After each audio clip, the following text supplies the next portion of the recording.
Welcome back, everyone, to the Yankee and the Brit. We're doing the Week 17 review, and as you can see, we're going to talk about did the refs help the Cowboys or not? We'll get to it. Yeah, we'll get to it. Jay put that title ahead before consulting with me. Obviously, I don't agree, but it is phrased as a question, as you rightly mentioned to me before the show. Then we might as well just start there because you're like the only people I hear disagreeing are Dan Orlovsky and Cowboy fans. That's it. So I don't disagree that the refs fucked the Lions, right? So the refs fucked the Lions, but the refs just fucked it so much in general. They're not helping the Cowboys because if the shoe was hang on. If the shoe was on the other foot, right? If the shoe was on the other foot and they let the touchdown stand, and then the Cowboys come out and say, they told us that 70 was eligible, not 68. Like, then you would say, oh, the refs, nobody would be saying the refs would help the Lions because a lot of it is Cowboys hate and all of that kind of stuff. But so nobody would be saying like, oh, the refs help the Lions. What should have been happening is replay of down. The refs should come out and say, we fucked that so badly. No, you should never take points off the board if the team on offense does everything 100% correctly. Never. But right, so the refs come up and they say 70 is eligible to the Cowboys. So that's the not the Cowboys Lions cover fault, 70. Though. That's not the right, Lions. Yeah, but you can't. Yeah, but you can't just. It changed the whole game. Fuck the defense. You can't just fuck the defense. You can't punish the offense for doing everything correctly. But you're not punishing the offense if you just replay the down. Yes, you are. You're taking the win off the board potentially. It's replay of down, and the Cowboys had 28 seconds to go with 2 timeouts, 23 seconds with 2 timeouts. Brandon Aubrey can kick from 60 yards. So yeah, not they entirely were the win just off the board. Fucking moving that ball in a 20-19 game, just moving it. Like yeah. They were moving it. We'll talk more about that in a second. They handed the Cowboys the second seed. Handed it to them. Here you go. Hang on.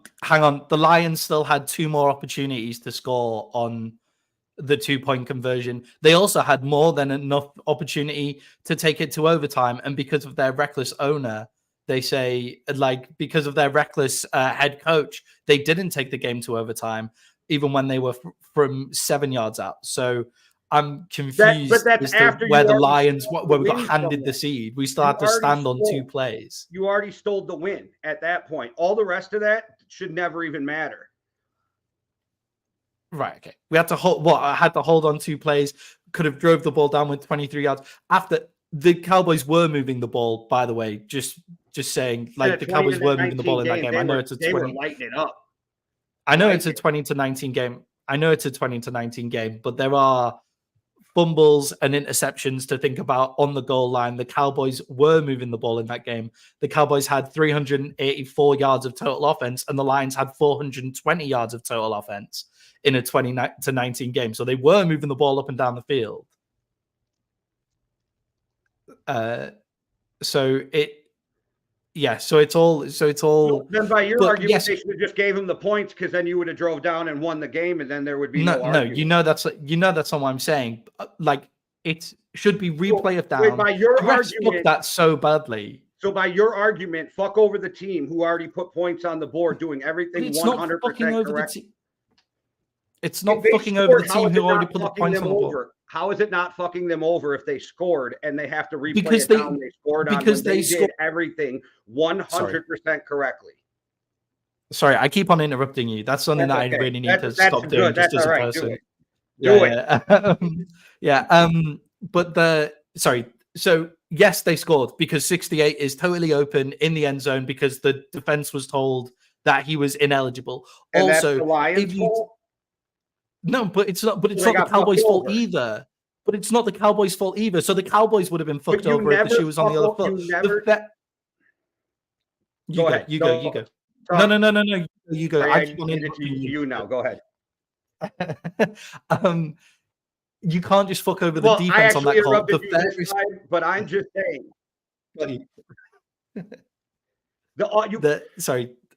Now it's a connection thing. You pulled points off the board. You pulled points off the board when a team did everything 100% correctly. Well, so the point should never have been allowed to go on the board, though, is the way that I would look at that. So the Cowboys are told in the referees tell the Cowboys that 70 is eligible, therefore 68 is ineligible, and it is an illegal formation by what the Cowboys look.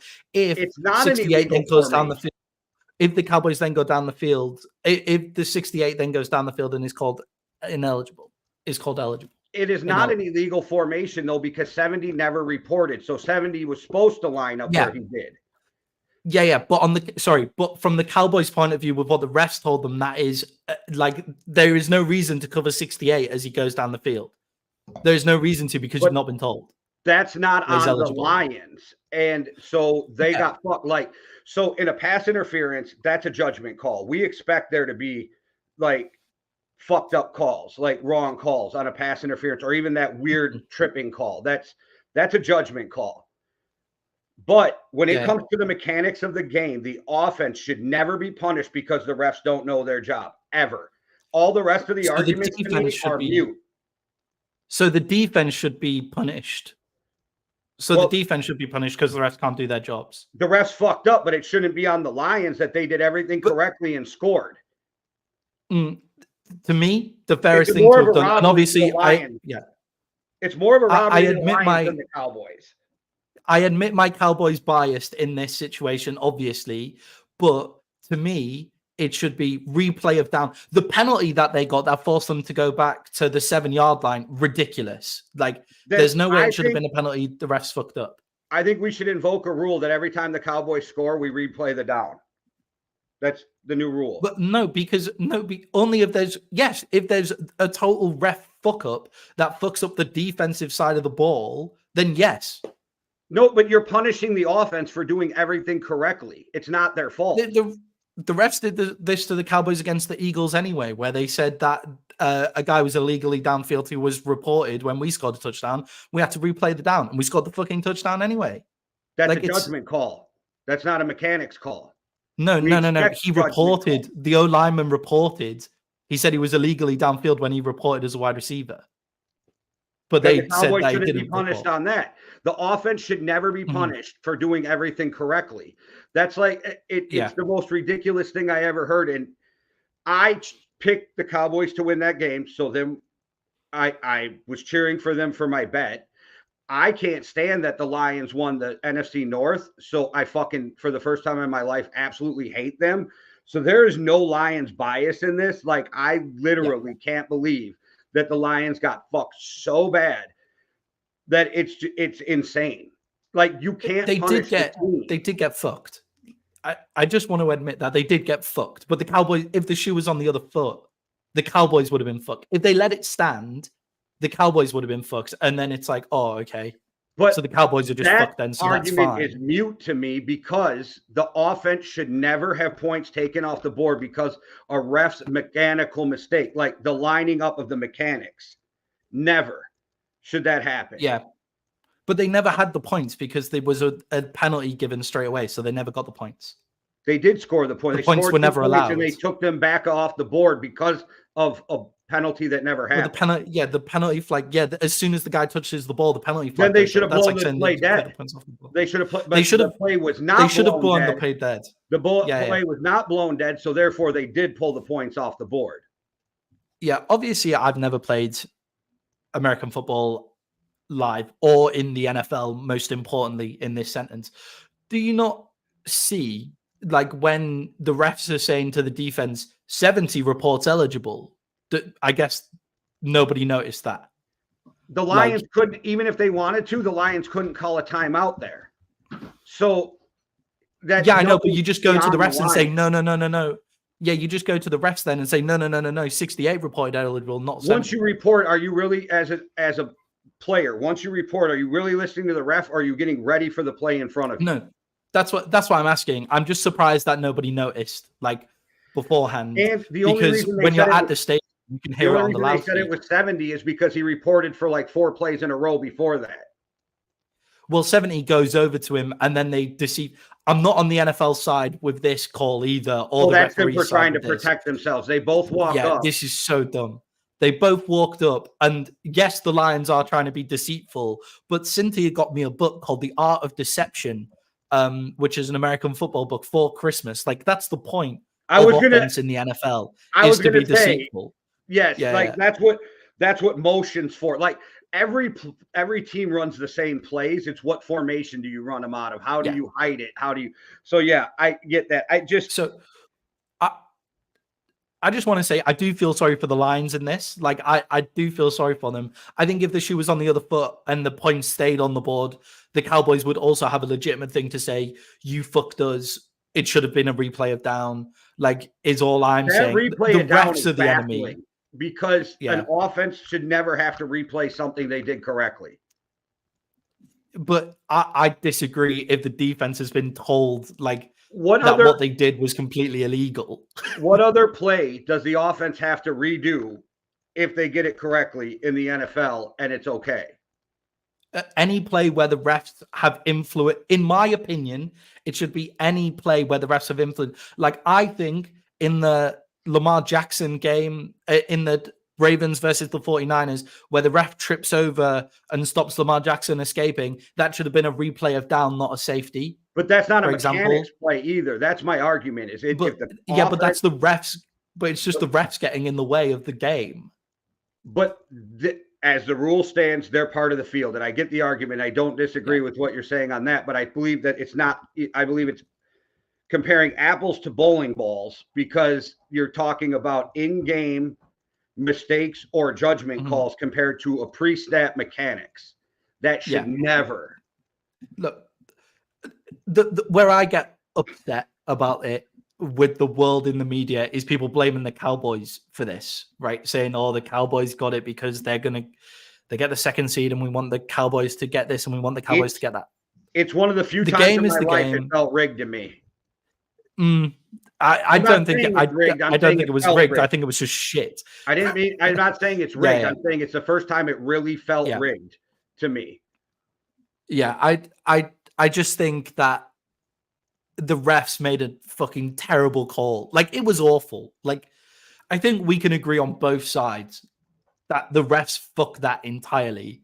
And whether you want to be a Cowboys fan and say the whole, like, well, the Lions shouldn't have been trying to trick them and all of that bullshit, like, oh, it's an illegal formation. It's not an illegal formation if the refs call it right. But then also on the other side, the Cowboys covered 70 on the other side. 70 isn't wide open.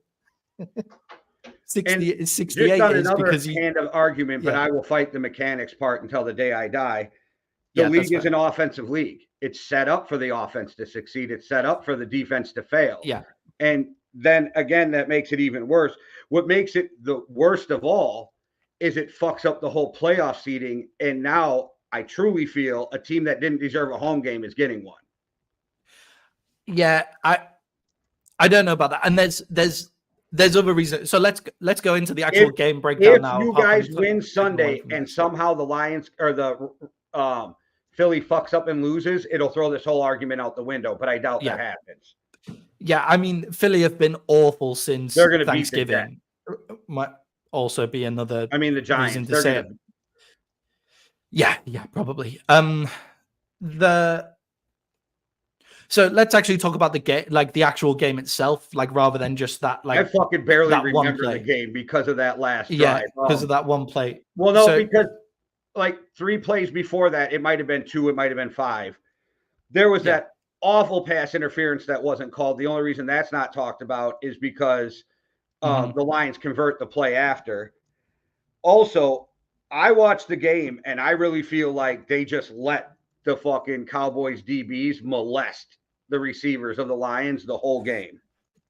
Yeah, I think the actual gameplay, I think they did let them play. And I think a different way of looking at that is they let them play and the Cowboys DBs realized that and they kind of went for it. Look, there was a lot of pass interference calls in that game that went either way. There was also a lot of face mask holding penalties that should have been called on Micah Parsons on D-Law. There was a trip by Hutchinson that was given against a Cowboys offensive that was given against Hendershot, the Cowboys rookie tight end, where Henderson actually tries to trip Hutchinson tries to trip Hendershot, and it's given 15 yards the other way, and the whole game could have been different if it went away from that. I don't think a tripping should have been called at all on that call, because I don't think. Yeah, I agree.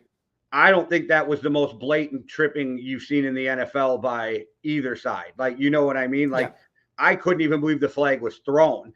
And then after you sent me the clip, because I was trying to remember it, I watched that clip like 5 times, and I'm like, I don't even see a fucking penalty. No, it's not. Like either way, I didn't see like any reason for a flag to come out at all. Yeah. I like, obviously it's Hutchinson who kicks out, but like I don't think it's a tripping penalty either. Like I don't think it's a tripping penalty either way. I have to read the rule, but to be tripping, don't you actually have to get in the fucking guy's way for it to be tripping? And that leg came nowhere near getting in the way. Like, so it's weird. I don't know what the rule states though, if it's just even the attempt of it is a penalty.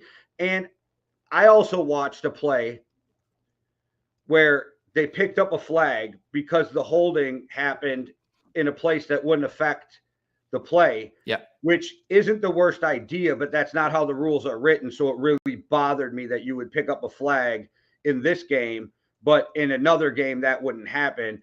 And the reffing was so bad that these refs don't even get to ref in the playoffs. Yeah, the reffing was horrendous in that entire game. But yet, guess who's on prime time this weekend reffing a game? Yeah. But yeah, the reffing was totally awful in this entire game. Both sides have stuff to be upset about. There's also, weirdly, the Cowboys, I never felt like we were out of control of that game. I felt like even when you read in the stats, it actually kind of looks bad. Obviously, the Lions had one more drive at the end of the game. So the Lions outgained the Cowboys by 40 yards, but that's because of that final drive. Dak threw for 323. And we, again, didn't really have any rush game to go for. The Lions rushed for 125. The Cowboys rushed for 61 yards. The Cowboys actually stopped the Lions.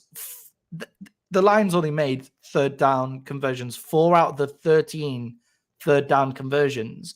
But then they made 2 out of the 3 fourth down conversions. It was a crazy game, but I never felt like the Cowboys were kind of out of control. I felt like they missed so many opportunities to score. So CeeDee Lamb fumble over the end zone. The punishment for that is too harsh. It is the dumbest rule in the NFL, but yeah, it is a rule. Like the refs bailed you guys out for making mistakes. Yeah, well, yeah. But CeeDee Lamb fumbles the ball over the line. That's a stupid mistake. Like, you can't make that mistake. It's a harsh penalty. Like, it's a harsh. I don't understand why.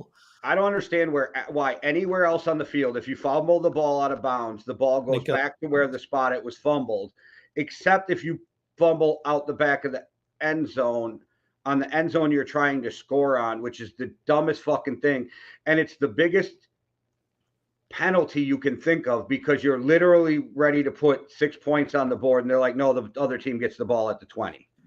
Yeah, turnover and 20 yards. So it's a turnover and 20 yards. Like, it's a crazy thing to happen. But yeah, so if CD scores that, we go up 14 points to 3. That's where the Cowboys kind of like to play. The Lions can't run the ball as the Lions should run the ball there, because that's their best form of attack, in my personal opinion. But they wouldn't run the ball there as much. There's also the interception from Dak, which was just stupid, like just not a good throw. If Jameson Williams doesn't drop that wide open pass, the Lions probably score. Yeah, exactly. There was loads of weird mistakes in that game, but I never felt like the Cowboys were out of control in the game. I felt like the Cowboys were controlling the game outside of those small mistakes, until our glorious leader, Mike McCarthy, decides to do some more awful clock management. Now, I am now the leader of the sack Mike McCarthy bandwagon. I sack him. Get rid of it. Get rid of him this week. How do you fire somebody who wins at least 11 games and wins your division? You don't. Yeah, he'll cost us in the playoffs. Like that's how I look at it. But no, Mike McCarthy's had a really good year just in that particular thing. I was spitting my dummy out in our group chat over Mike McCarthy's thing saying sack Mike McCarthy. I obviously don't think he should be sacked. I just think that clock management is so dumb. And it's terrible. You just run the play there because obviously the tripping calls, so they're backed up. So I get what he's going for. But even if Dak completes that pass, which is not a good pass to have to complete, it's either going for a touchdown or it's out of bounds. So the Lions still get a chance anyway. I feel like Mike McCarthy was needlessly reckless in that moment. We could have given the ball back to the Lions with no timeouts, 50 seconds left to go. If we just run the ball, obviously we don't get any run up at high percentage completion pass called as well. So like double slants, like that kind of thing over the middle, like high percentage pass completion, those kind of things called. I think it was a mastermind in how not to manage the end of the game from Mike McCarthy. You guys better hope you don't play the Lions in the playoffs. You reckon? I think we'll take the Lions at home. Football karma has a way of working itself out, and you guys are on the wrong side of football karma. It's all right. The Rams are going to beat the Lions anyway, so that's fine. Well, the Rams will beat you guys if they play them too, but yeah, well, not at home. We're different at home, but yeah. Since Matt Stafford has been healthy, he should be in the MVP race. He's been playing so well. Since Kyren Williams has been healthy, Matt Stafford should be in the MVP race because Kyren Williams is the person who's been running that offense, giving them the big plays, giving them the stability. They're a worrying team to play in the playoffs. They're a very different team than the team that we beat earlier in the season. Yeah, well, Stafford's playing over the last 6 weeks better than almost any quarterback in the NFL. Yeah. The Rams are a terrifying prospect to me in the playoffs. They played great. Again, Kyren Williamson basically won me fantasy this week. So Kyren Williams, basically won me fantasy this week. So cheers, Kyren. Appreciate it. All right. Well, let's move on from the refs gifting the Cowboys a second seed and talk about the Dolphins versus the Ravens. So you and I were talking about this yesterday. We're all giving the Dolphins way too much credit because if you really go look, the only team over 500 they beat this year was the Cowboys. Yeah, I was very surprised when I went back through their record, actually, through their schedule, because it's not just that, is it? There's some not great losses in there either in the Dolphins schedule. As in they've gifted a few losses and they've been walked a couple of times as well. In this game, they just never got going for me in this game whatsoever. And the Ravens, if you aren't up for it against the Ravens, they'll beat you down. And that's what they did. And as well as the Ravens offense played, their defense smacked them in the mouth. Yeah, their defense told them apart. It was so Tua threw for 22 off 38, 237 yards, 2 touchdowns, but also with 2 interceptions as well. Achane managed to rush for 107 yards, but that's on most of that's on one big play. But what they managed to do is kind of keep Tyreek Hill, keep Jalen Waddle in check. So Tyreek went for 6 receptions, 76 yards. Like they did a great job of doing that. But not only did they kind of keep the lid on this Dolphins offense, they really beat them up.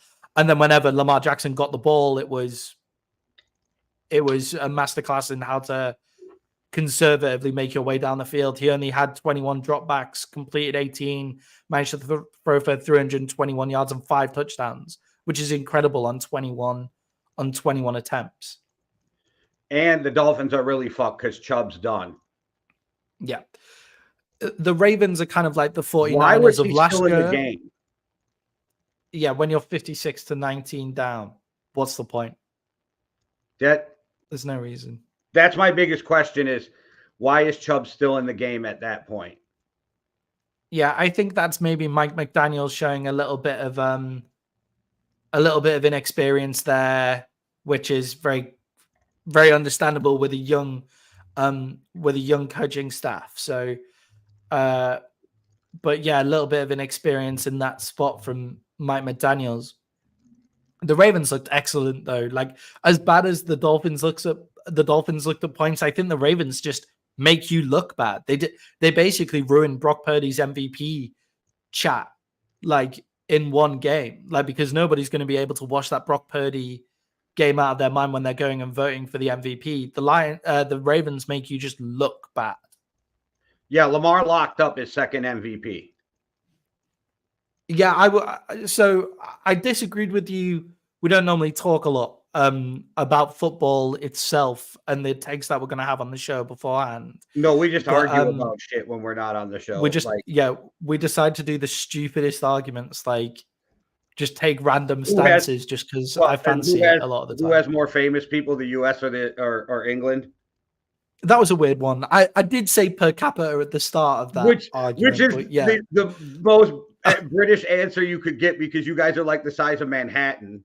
So, like... Well, yeah.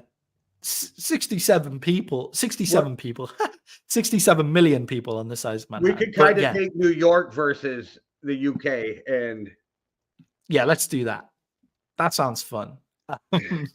Yeah, so we just have wildly weird arguments, like to the point where sometimes in our group chat, I'll interject and go, "Everybody remember, this is just for fun," because sometimes I wonder if people are getting in their feelings. Yeah, but yeah, we were talking about this, and I disagreed with you and saying, no, it's probably Christian McCaffrey, probably Tyreek Hill, and then I went back and looked at it and was like, actually, I do think Lamar Jackson makes a massive difference to his team. Now, I have a problem with the MVP vote in American football anyway, because like there's no other sport in my mind that relies on every other position for it to be great. A wide receiver is no good unless their quarterback can get them the ball, but the quarterback is no good unless the wide receiver can catch the ball. The only other sport is baseball, but they have separate awards for the pitchers. Yeah. So cricket's kind of similar, where it's like, oh, you're kind of relying on like a lot of things to go your way, but it's an incredibly singular team sport. So you kind of just break up the awards. But I feel like MVP is a bit of a weird one anyway. But if you're going to take the MVP award and that's how you're going to do it, I do think Lamar Jackson deserves it. I think he runs that offense so well. I think he himself gives them a dynamic of, you don't know what we're going to do this week. Like, you don't know if we're going to run this down your throats, whether we're going to run outside with Lamar, whether we're going to be able to pass the ball, because I think this season he's having a better passing season than his 2019 MVP season. And this could be him in unanimous MVP, weirdly, because nobody has jumped up and claimed it. And kind of Lamar Jackson and the Ravens have crept up quietly, and now there's a week left for somebody to lay their claim, and I can't see anybody else doing it with Christian McCaffrey out of this game as well, and Tyreek Hill having slowed down in the league. Yeah, Tyreek Hill would have had to break that record to get it, and that does not look like that's going to be the case, because I think he'd need like 380 yards or something wild. Yeah. So yes, for me it's Lamar as well. I think he runs that team. So I think he almost is that offense, weirdly, even though now Todd Monken has done a great job implementing his offensive system, which now they have decent wide receivers. Now they have a good offensive line, and they aim to pass the ball a lot more. So there's a lot more around him than in his 2019 season. So he's not the sole focus, but I almost think that gives him more of a chance at MVP than taking it away, because I've seen, having gone and watched back a few highlights of the Ravens games, I've now seen a different side to Lamar, and that's Lamar the pocket passer, where you've been very right saying he's a very accurate quarterback for quite a long time, but I don't think we've ever been able to call him a pocket passer before. But he dissects teams now, which is incredible. Yeah, and I just think like Lamar right now is the best player on the best team, and any argument for anybody else could just be put to bed because of the way the Ravens are playing with him.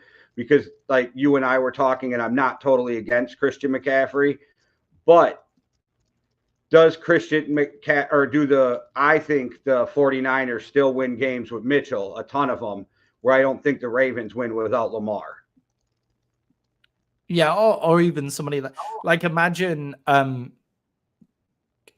Keaton Mitchell from the Ravens before he blew out his ACL. Imagine him going and playing in San Francisco. Like, you would see him making a big difference. But I don't think Brock Purdy would make as big of an impact as a Raven as Lamar Jackson does. And I do think that is a way that people should look at the MVP vote, right? I'm not a quarterbacks win guy myself, so I don't hate the idea of Matthew Stafford being MVP either. I think he makes a huge difference to that team, but the writers are never going to give it to Matthew Stafford because of the win totals. Obviously, I think Dak does make. I think if Dak was, if the Cowboys managed to stop the Dolphins after Dak drove down the field. After Dak drove down the field in that game, then he could have a claim for MVP, but I think went out the window with that game because, as you rightly said, writers are going to find any way to hold anything against Dak as well. But I do think that Lamar has a bigger impact on his team than Dak does for the Cowboys as well. Well, speaking of that, as of today is Wednesday, so they will cut Cook today officially, Dalvin Cook from the Jets. Always, if you have 4 years of experience or more, you pass waivers and can sign with anybody. But for some reason, I'm reading that Dalvin can be claimed, which is so confusing to me, which I don't even completely understand. But if any team claims him, it's only $388,000 for the rest of the year. Right now, the writers are talking that it'll probably be the 49ers or the Cowboys. I think the Ravens should be a team in there claiming him if you can claim him off waivers for $388,000. Yeah, I think he's a definite upgrade on Gus Edwards for the Ravens. I feel like Gus Edwards gets a lot of unnecessary, like, not looked at as a good running back. I think he might be one of the more underrated running backs in the league, but it's a bit difficult. He's Gus the Bus for a reason. He doesn't have any explosive elements there. Like, if I'm sat 3rd and 1, I want Gus Edwards to come and run that ball for me. But once he breaks the offensive line, which Todd Monken's offense allows you to do, he doesn't have that burst of speed to turn it into a big play. And without Keaton Mitchell, who they were using for that, I think Dalvin Cook would be a great pickup for them. Obviously, I think he would be a great pickup for the Cowboys as well with our lack of run game. Currently, hopefully that'll be fixed if Lyle Collins is fit and able to play coming up from the practice squad. I would run him out against Washington to see if he's got any game fitness before we get into the playoffs. And see what happens there. But Dalvin Cook, I think, is an excellent asset for anybody to go take for any amount of money. Everybody forgets that last year and before, there was a legit argument in the league who was the best running back in the NFL, Christian McCaffrey or Dalvin Cook. The Jets just didn't use him the same way he was used before because I think he's got like 60 carries this year or something wild like that. Nothing major. Dalvin Cook can ball. The Jets just didn't use him correctly. Plus, the Jets were always playing from behind, awful offense. That didn't help. But it kind of goes back to something you and I have talked about in the past. Players better be careful because a lot of times you see players leave for more money and then their career goes to shit because the other team doesn't use them correctly. So sometimes you actually maximize your money by taking more to stay put. Or taking less to stay put, you end up making more because you have a better career, or from there on. But I think if you put Dalvin on the Ravens, I think people would be in trouble because he's another guy that you can swing out and line up in the slot. He can literally play a slot receiver. That's what would make him so dangerous with the 49ers too. And I know they're saying McCaffrey's got 3 weeks. He'll be 100% by the playoffs with that calf. It doesn't hurt to have a guy like Dalvin Cook sitting there with in case Christian McCaffrey gets dinged. Because let's be honest, you're in the middle of the divisional round or the NFC Championship game, and McCaffrey goes down. That offense is going to stall some because the offense is predicated on the running game. Wouldn't be bad to have a guy like Dalvin Cook who can make an 80-yard play in the blink of an eye. Yeah, and what tells us that about Christian McCaffrey and the 49ers? Like, the 49, again, this comes down to the 49ers need to stay healthy, and Christian McCaffrey is one of those guys who needs to stay healthy. But Christian McCaffrey has had injuries in his career that have lasted a decently long time now. 3 weeks, he will probably be fine from that calf, but will he be 100%? And if you have Dalvin Cook there, you have a guy with experience in games, not a heap of playoff experience, but has played these big games,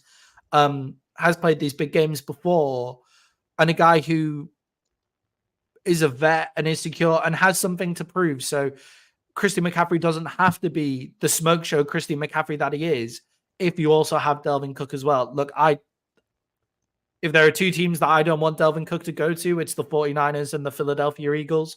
Not that I think he makes a huge difference in Philadelphia, as I believe their problems lie elsewhere. We'll talk about that. But they're the two places where I wouldn't want him to go for obvious reasons. But I think he makes a big difference in the ability to use Christian McCaffrey, and the fact that we don't know that the 49ers training staff are any good at keeping guys fit and healthy. And we don't know that Christian McCaffrey is any good at staying fit and staying healthy. So it's always best to have as many backups as you can in San Francisco. There's something wrong with their strength and conditioning program. Yeah, I think so. I don't think this Christian McCaffrey injury is because he's had injuries. He's had plenty of injuries before in Carolina as well. But yeah, there seems to be something wrong in the way that San Francisco do the ball. And it may be something really minute that they haven't noticed, because I bet they had other people come in and have a look at their strength and conditioning staff, but they get injured every year.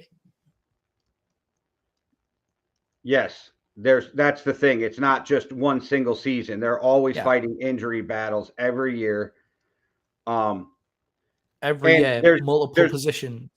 There's more to it than just bad luck. You know what I mean? Because it doesn't it happens so often with them and so many different players. Yeah, like, is it the turf that they're playing on, whether it's at what's that ground called again? In Santa Clara. Yeah. That's grass, though, isn't it? Yeah, but is it the turf that they play on there, or the turf that they practice on?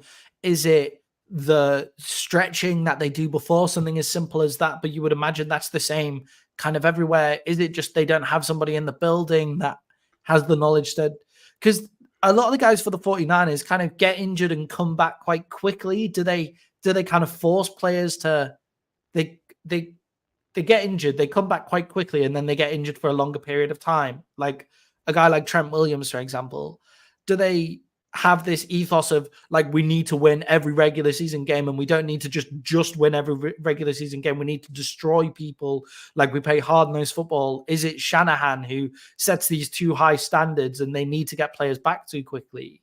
Like, is it all of these things coming together and contributing? Because you can't, it's not bad luck if it happens every year.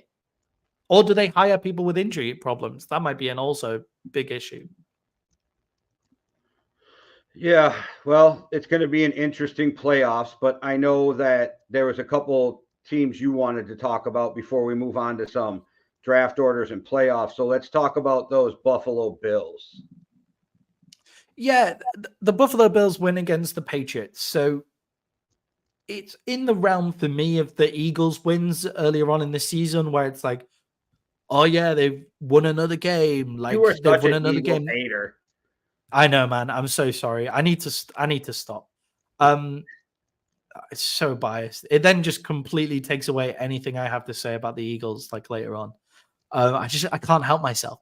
And you're going to jinx your Cowboys, and they're going to end up losing to them in the playoffs because you were talking smack. Oh, that's fine. I may as well just get the smack in while I can, to be honest. But Anyway, it reminds me of those kind of wins where it's like, oh, they got the win. They got the win. All you need to do is get the win. The Patriots turned the ball over 4 times in the first 20 minutes of the game. And you only won by 6 points to a team that can't move the ball down the field. All right, Bailey Zappi has given some improvement. Like, there were problems in Buffalo. Like, Buffalo have beaten the Cowboys. Good for them. We seem to be like the team that everybody who doesn't beat any other teams over 500, they come and beat the Cowboys, which doesn't bode well for playoffs. I'm not particularly high on the Cowboys in the playoffs, just letting you know. But they've lost. The only other teams over 500 that they've beat, the Dolphins, the Cowboys, and that's it. Oh, the Chiefs. So they've beat the Dolphins, the Cowboys, and the Chiefs, but then they've had close games against Jiff's Chargers, the Patriots, who can't move the ball at all. They've had close games. They lost to the Patriots earlier on in the season. They've lost to Zach Wilson in the first game of the season as well. They've had a ropey year, I think, the Bills, and I don't think that goes well for them going into the playoffs. And again, take the ball out of Josh Allen's hands, and you'll play better. If they win, they end up winning the division and could be the second seed. If they lose, there's actually a chance that they miss the playoffs altogether, which is wild in itself. They would make me nervous in the playoffs just because of the talent on that team. You know what I mean? If I have to play them in the playoffs, it would make me nervous. This next comment is going to get me some fucking heat, but I'm ready for it. I think what he went through was scary as fuck. I am so happy that Damar Hamlin is returning to the NFL. What has he done to be the comeback player of the year? That's what I want to know. What has he done this season except play football to be the comeback player of the year? And it's not a shot, like the guy died on the field, so I get it. But are we just basing it on the fact that he came back? Or are we basing comeback player of the year on things you achieved on the field the next year?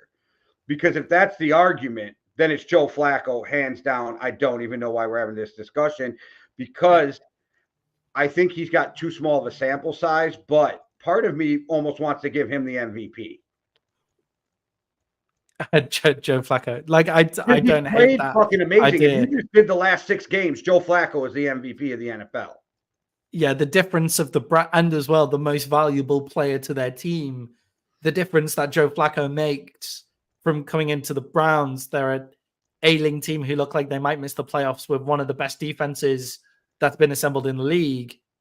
And Joe Flacco comes in, and now they're would anybody be surprised if they were in the AFC Championship game? I wouldn't. Nobody wants to play the Browns. Nobody wants to play the Browns without Nick Chubb. Without Nick Chubb as well. Oh, do I fucking know? My first pick in the draft. He's missing their best offensive woman. Yeah, they're missing their best offensive weapon as well. So yeah, I get what you mean. I mean, the fact that Damar Hamlin has played a season of football after nearly dying on the field, I don't hate that they give it to him as the comeback player of the year, but I do get what you mean, because Joe Flacco has been immense this year. Yeah, like, is it just coming back from injury? Because Breece Hall looks fucking amazing. Like, or is it because he died on the field? Like, I don't understand. This is my problem with the NFL. I don't understand what the criteria is for the awards. And like I said, some people might get mad and be like, tell me to fuck myself, because I get that. I'm not taking away. Like, I was horrified watching what happened to him. But what impact has he made on the game, really? Like, that's the thing. And other players have made a huge impact coming back. So I don't understand where the NFL gets their criteria on who they give the awards to. Yeah, I think that the NFL just in general could do with being way more open. Do you worry about Josh Allen going into the play? Like, the Patriots have a really decent defense. Like, they obviously play really well. They have Bill Belichick, but Josh Allen had a 50% completion rate, 169 yards, no touchdowns, and 1 interception. Here's the thing. Like, Josh Allen obviously go ahead. Sorry. He ran for 40 yards and had two touchdowns running as well, obviously. So that does make a bit of a difference. I think Josh Allen's the type of guy that could beat you single-handedly in the playoffs or lose the game single-handedly in the playoffs. He worries me if he's my quarterback going into playoff football, to be perfectly honest. Like, just because of that level of inconsistency. It's why I can't get high on the Cowboys, because I don't know what Cowboys are going to come out like every week. Like, I can't get high because they might be terrible, or they could be like the Cowboys that like played the Eagles and look like never given that game away at all. Or they could be the Cowboys who managed to lose against the Cardinals as well. Like, you never only scrape past the Chargers, look terrible against the Bills. Like, you never know what Cowboys you're going to get. You never know what Josh Allen you're going to get. And that's honestly why I think the Bills' best opportunity is to get the ball out of his hands. Stephon Diggs, I wonder how much of it is. Yeah. I was going to say, I don't know this for a fact, but just using my memory, I think the best games the Bills had is when they get Cook going. So maybe that should be something they focus on going in. Yeah, because Cook had 16 carries for 48 yards. Yeah, it wasn't great in the game. So only averaging 3 yards. But Josh Allen has 11 carries for 44 yards there. So 4 yards a carry. But again, now you're putting everything on Josh Allen, and I think that's the problem. Exactly. I think that's the problem in Buffalo. Because, like, if you would give me Josh Allen on the Vikings, I would take him in a fucking heartbeat. But we also have a coach that's going to make you play with inside the system and not like, and I feel like the Bills just go, here's some basic apps plays, but Josh will go out and do it. It's kind of the same thing I said about Cincinnati when they had Joe Burrow. Why aren't you coaching as good without Joe Burrow or with Joe Burrow as you do the coaching you've done without him? I feel like these coaches get lazy. They have these players and they just be like, well, we got Josh Allen, we got Joe Burrow. We don't have to scheme shit open. We don't have to. And it's wild to me. Yeah, I think you look at Josh Allen as well and you see like superhero body type, like that arm that is an absolute cannon and can do whatever. Josh Allen can put the ball wherever the fuck he wants to, like most of the time. I think that's part of his issue. Like the best seasons that Patrick Mahomes has had is when he has to play within the system. Like they go to Josh Allen, or just play hero ball. Those 11 carries, they're not 11 designed runs. They're 11 more dropbacks that he's had to take off because it's been covered. Obviously, Bill Belichick is an offensive mastermind, so it's a bit unfair to do it here, but to go against Josh Allen here. But I wonder how much of the demise of Stephon Diggs this season has kind of been down to Josh Allen as well, or is some of Josh Allen's issues, is that down to Stephon Diggs? Like, I wonder as well. They're an interesting team, and they're coming into Miami very hot can take the division if they win in Miami. But I don't trust them when we get to playoff ball, and it is playoff ball from now on. I don't really trust them in Miami either. All right. Yeah. I think they beat Miami and win that division, because the more I look at Miami, I'm like, I think they're so likable that I gave them too much credit. I think that's kind of what happened for me. Yeah, they are a fun team to watch. And because I didn't write it down like usual, Maddie, what other games were you thinking we should talk about? Because I completely spaced it after we got into that Cowboys rant early. That's okay. There's just one other game that needs to be spoken about, and it's the actual game that gifted the Cowboys the number 2 seed. It is you cannot. I gotta call bullshit and timeout on that, because you can't lose to the Carolina Panthers with Josh Dobbs. I mean, to the Arizona Cardinals with Josh Dobbs, and then talk shit about the Eagles losing with Kyler Murray. Like, you can't do it. You can't. You can't. So, where these games are slightly different, and where they show more of a like that the game against the Cardinals team. Yeah, the Eagles lost to a better Cardinals team, like 100%. The Cardinals have also found like some wide receiver weapons as well, but I think it's more of a detriment to like what's going on in Philadelphia right now. to be perfectly honest, because so the difference between these two games, and like it is hypocritical of me to fucking take the piss out of the Eagles because we didn't really rinse on the Cowboys too much. But the Eagles have now had a couple of these games. Like their game that we didn't rinse them too much for was when they lost to the Jets. That was their game that we gave them the pass for. They've now had another one later on. But the Cowboys game was a theme of the Cowboys. You don't know what Cowboys team you're going to get, like ever, and that's a real detriment to the Cowboys going into the playoffs. What this shows about this Eagles team is they have a coaching problem, like a really serious coaching problem. Like in Philadelphia, they also have a really serious defensive problem, which could be down to the coaching now that Matt Patricia is their defensive coordinator, but it's not Matt Patricia, it's the other guy. But anyway, the Eagles got 21 points to 6 at halftime in this game.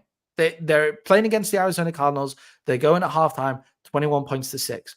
Why the fuck are you not just running that ball down their throat for the entire rest of the game at that point? But where is Swift? Has Swift's leg fallen off? Like, has he not? No, he's standing back there ready to take the ball, but they're not giving it to him. Their game management was terrible in this game. And they have a real coaching problem in Philadelphia. Yeah, I forget. I got to look again, but whoever Carolina picks or whoever Arizona is playing this week, I had them in my head as the upset. Yeah, I think they're going to upset the Seahawks this week too. Yeah. We'll get to all that on Friday, guys, when we come back with our picks, but that's just throwing that out there. As of right now, I feel like there's an upset brewing. Yeah, the Cardinals are a much better team now, like than they were at the start of the season. Kyler Murray, I think, has secured his job for next year. Greg Dortch. I don't know if you remember me talking about Greg Dortch. I remember doing it on a show last year where I went absolutely crazy for Greg Dortch for like 2 or 3 weeks. Like I kept on putting him in my fantasy team and he was just getting crazy amounts of fantasy points, but nobody knows who the fuck he is. Like he's like down in the depth chart as the 3rd or the 4th wide receiver in this Arizona team still. And there's something amazing about Greg Dortch. He's fantastic. But DeAndre Swift in a game, remember they were up 21 to 6 at halftime, only had 13 carries for 61 yards in this game. And like Jalen Hurts ends up running on 8 carries, which I imagine were breakdowns. But that's 5 yards. That's 5 yards a carry here or there, 4.7 yards a carry. Why aren't they feeding the rock to him more? Like I am genuinely like of all biases aside, like the Eagles coaching staff is a problem for them in Philadelphia. I'm not sure what Sirianni brings to the table now that his coordinators are gone and one of the coordinators are left, the head coach in Arizona that's just beating him. See, and I am not worried about the Eagles at all going into the playoffs. I think they had a brutal stretch. I think they're going to rebound. They'll regrip. They'll come back together. They have too many studs like Kelsey on that team who's not going to let it slide. And I'm not really worried about them going into the playoffs. I know a lot of other people are. I know Eagles fans are. But for some reason, I think you see a different Eagles team in the playoffs than you've seen the last end of this season, because I think from going on that run to the Super Bowl and then hitting that late stretch of murderous row, I think they just got worn down. And I think they'll get re-energized and be fine going into the playoffs. They've only won 1 game in their last 5. Like, yeah, they went through the most brutal. They had the hardest schedule in the NFL and the most brutal. No, this is the easy bit stretch. But they had the most brutal 6-game stretch. They're wore out. They played through February last year, then had the toughest schedule in the NFL with a murderous row. I'm just saying, I'm not worried about them because I think that they'll get re-energized and recover before the playoffs. I think a lot of it was fatigue. I think they've played more football in tougher games than any other team in the NFL up to this point. Yeah, like I get what you mean. I think a fatigued Eagles team should be beating these teams. But yeah, the Cardinals are a feisty team, and they've taken some scalps this year. So it's not like, What don't week get me did you wrong, guys it's not lose too to the crazy. Cardinals? Oh yeah, like week 4, like week 5, something like that. Like, but no, but right, we can't just say because I'm a Cowboys fan, I'm not allowed to critique the Eagles in this particular respect, right? If your argument was that, and I agreed that that's a throwaway game for the Cowboys, then it's a throwaway game for the Eagles too. No, a mid-season loss where like the Cowboys never showed up for that game. Like the Eagles were 21 points to 6 up. Toughest 6-game stretch in the NFL, playing the and now they're playing schedule in the NFL. Yeah, now they're playing the Seahawks, who they lost to, who everybody said was trash. When the Cowboys beat them, it was a close game that should have never been close. But when the Eagles lose to him, it's a continuation of Murderers Row because it's in Seattle. Like the Giants, they played the Giants and they managed to beat the Giants, and now they've just lost to the Cardinals. So they have had 3 weeks of easier teams. Like we can talk about Murderers Row, and that's fine. Off the hardest schedule in the NFL with the 6-game Murderous Row, they're fatigued. Yeah, but you so guys that fatigue doesn't carry 4 or 5, but that's a pass. No, that fatigue, but they got their pass against the Jets when they lost to the Jets. I gave them their pass then. No. So you don't get 2 passes. I crushed them for losing to the Jets. I didn't. I said that's embarrassing for you, but the Cowboys lost to the Cardinals. God, I hope the Eagles send the fucking Cowboys home in the playoffs so bad after talking to you. I hate the Eagles. I could care less about the Cowboys. That's how you make me feel. Like, because they went to the Super Bowl, so they played through February. Yeah. Then they come into the NFL and play the toughest schedule in the NFL. The number 1 toughest schedule in the NFL. They have a murderous 6 games at the end of the season. So of course they're wore out in these last few games at the end of the year. Yes, but when they played the Seahawks and then when they played the Cowboys, I said the Cowboys would win because the Eagles looked tired. And then when they played the Seahawks, I said the Seahawks are going to win. What? Sorry. Your argument against the Eagles is that you're trying to make it all about the Cowboys. No. I was just about to say, then they played against the Seahawks, and I said they're going to lose against the Seahawks because they've looked tired. But like now they've had weeks of easier games. Like they shouldn't be still tired if they're going to suddenly bounce back from this fatigue in the playoffs. So you're talking about a team that went Cowboys, Chiefs, Bills, 49ers, Cowboys, and then because they lose to the Seahawks, who have a good chance of being a playoff team, and then they just shit the bed against the Cardinals, it's like, fuck them, they can't play anymore. Well, they got their asses handed to them by San Francisco, which we also did. And I just want to How are you going to keep using stuff that goes against your Cowboys, but you don't use it negatively against your Cowboys?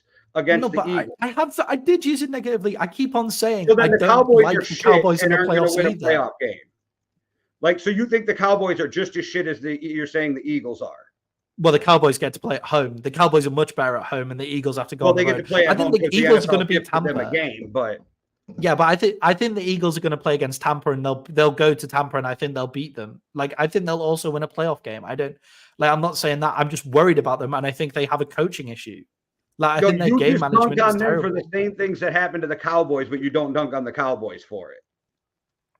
Well, I do dunk on the Cowboys for it, though. I don't understand where this is coming from because I say you prop the Cowboys today on being a good team, but the Eagles are shit for doing the same thing the Cowboys did. Because the Eagles have lost 4 out of their last 5 games. Like going into the playoffs. I know they've just come off Murderers Row and it's fatigue, but they're going into the playoffs 4 out of their last 5 games that they've won. And they haven't beaten anybody like by a decent. They've beaten one team by double digits this year, and that was Tampa, which is who they're going to be playing in the playoffs. So they'll beat Tampa in the playoffs, and then they'll lose in the second round. I think it makes them a tougher team that they win close games, but see that, yeah, I think that's an American thing. So when 2 teams are in a dogfight at the end of the game, and one team's not used to winning close games, and one team's used to winning close games, and winning becomes a habit. Winning close games becomes a habit. You don't think that has any bearing on the end of the game? And I never said it doesn't have any bearing on the end of the game, but if you continue to let shit teams hang around and you're going to lose to shit teams, it becomes then down to things like bounce of a ball, calls so on the besides ref, the Cardinals, all of those what kind of shit things. team did they lose to? The Cardinals and the Jets. What shit teams did they lose to? Well, yeah, I mean, you can say that again. Like, you can say that about all of these teams that are in this situation as well. But they but obviously my argument played... is that you shit on the Eagles, but not the other teams. Okay, they played Washington. Like, they ended up playing Washington close. Washington could have won that game. They ended up playing the Patriots very close. Patriots could have won that game. Vikings probably should have won that game if they weren't fumbling the entire thing. Like, it's... So how much you win by matters, because I've never seen that in the rankings. Like, oh, fuck, they don't make the playoffs because they didn't win by enough. No, that's like, that's an American attitude that I've found this year, where it's like, wait, this coming from the guy whose favorite your nation's sport scores 1 or 2 points a game, and close games don't matter, and it's the only sport you know about it in. Right. Actually, the national sport is cricket, where you score 500 points in a day, in like over 2 days. And wait, stuff like I hear England, people from England going, "We invented soccer. That's our game." We did. We invented so that's your sport. We invented cricket. So more people, and I'm not saying an answer. I'm asking a question. More people in England watch cricket than soccer? No, more people watch football, but technically the national sport is cricket. Like, if you know what I mean. Okay. No, I got you now. Yes. I was just confused. Yeah. Okay. Sorry. So I think it does matter. If you're a good team and you play against a shit team, you should walk them. That I think there's also importance in that, where you do know everybody completely annihilate them. Getting paid, right? Well, then how could... Yes, but then how come all the good teams are annihilating these terrible teams apart from the Eagles? Well, a lot of it has to do with the scheme you run. That's not the scheme they run, but we've been through this for weeks. Like, that's not fair. the Eagles scheme. But that's not even my argument. My argument comes into you don't hold the same standard for the Cowboys as you do for the Eagles. I have been all year. When the Cowboys got walked by the 49ers, I said, yeah, I don't trust the Cowboys to win the playoffs. This entire podcast, I've said, I don't trust the Cowboys to be any good in the playoffs either. Like, that game shouldn't have been as close in the Detroit Lions because Mike McCarthy can't manage the clock, which is what I'm saying about Nick Sirianni. Because they gave it to you. But we had 23 seconds and 2 timeouts to go down the field and score. So, but by your argument, that game shouldn't even have been that close because Jamison Williams dropped the pass. Yeah, well, it shouldn't have been that close because CeeDee Lamb dropped the ball. You see what I mean? You can do this all the time. Like, that's the point. Yeah, I know. I agree with you. But there's games where I've been saying about the Cowboys. I've said the Cowboys, I don't trust them in the playoffs because of our coaching staff. I also don't trust the Eagles in the playoffs because of their coaching staff. Like, I'm holding them to the same standard. Obviously, you know I'm a Cowboys fan. So obviously it comes off like I'm being mean to the Eagles, but they do play each other all the time. They have the same record. They were only separated by strength of schedule at the end of the year. So I think it is fair to compare them to each other the entire time. And you don't. That's my argument. Like, you don't hold. I do. I have this entire podcast.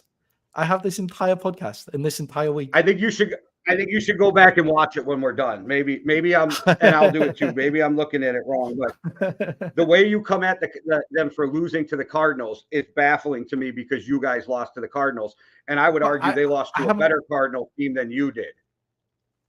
I come at them for losing to a team when they're 21 points to 6 up at halftime. That's what I was saying. But we haven't really spoken about that. We've just spoken about how much of a Cowboys hater I am. Eagles hater I am. I think there's truth to all of it. I think there's truth to all of it. So always remember biases. This is what I tell my students when I'm like teaching them history. I'm like, oh yeah, always remember we all have biases. Let's talk some draft order. Well, you want to talk the playoff picture quick and then the draft playoffs order? Fine. Yeah. playoff first and then draft order. So we'll start with what's going on in the AFC. You got the Ravens at number 1, the Dolphins 2, the Chiefs 3 as of right now, Jags 4, Browns locked in the 5th, can't get any better or worse. If the Colts beat the Jags, they're number 4, and either team who loses probably does not make the playoffs. The Jags have a slight chance if they lose, but the Colts can jump from 7 to 4 with a win. Yeah, that's pretty impressive from the Colts there. The way that their season, that's pretty impressive from the Colts. The way that their season is kind of like shaped up.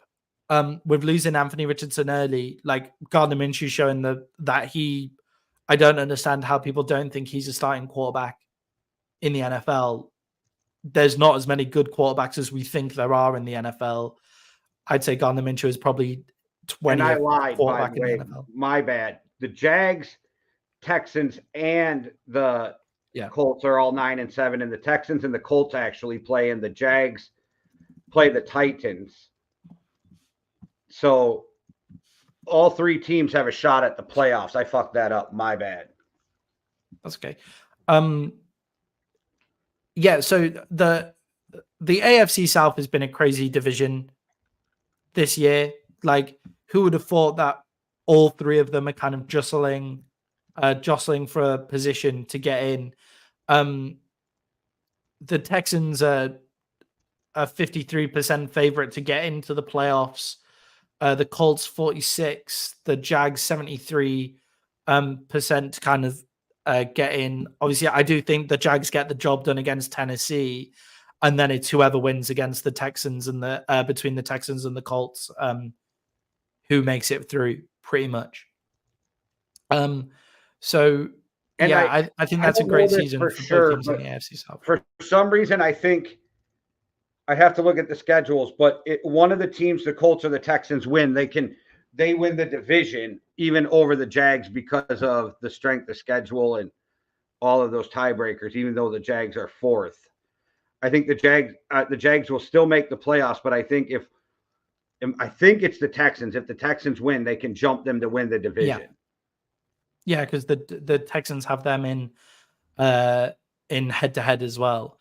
So the Colts have had a great year considering where they've started. The Texans have also had a great year.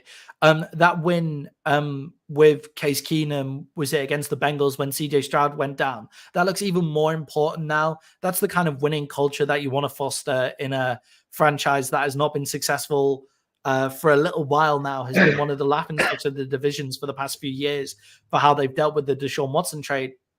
But the Deshaun Watson situation has now turned into Deshaun Watson looks washed up in Cleveland, is getting outplayed by Joe Flacco in Cleveland, and CJ Stroud looks amazing. And that's how they kind of got those picks. Will Anderson looks good as well. I didn't understand the move up for him, but he looks decent. And obviously Tank Dell was a guy that they took in the 3rd round of this draft this year as well. So they've done a great job of drafting, and the Texans look really solid. The Colts,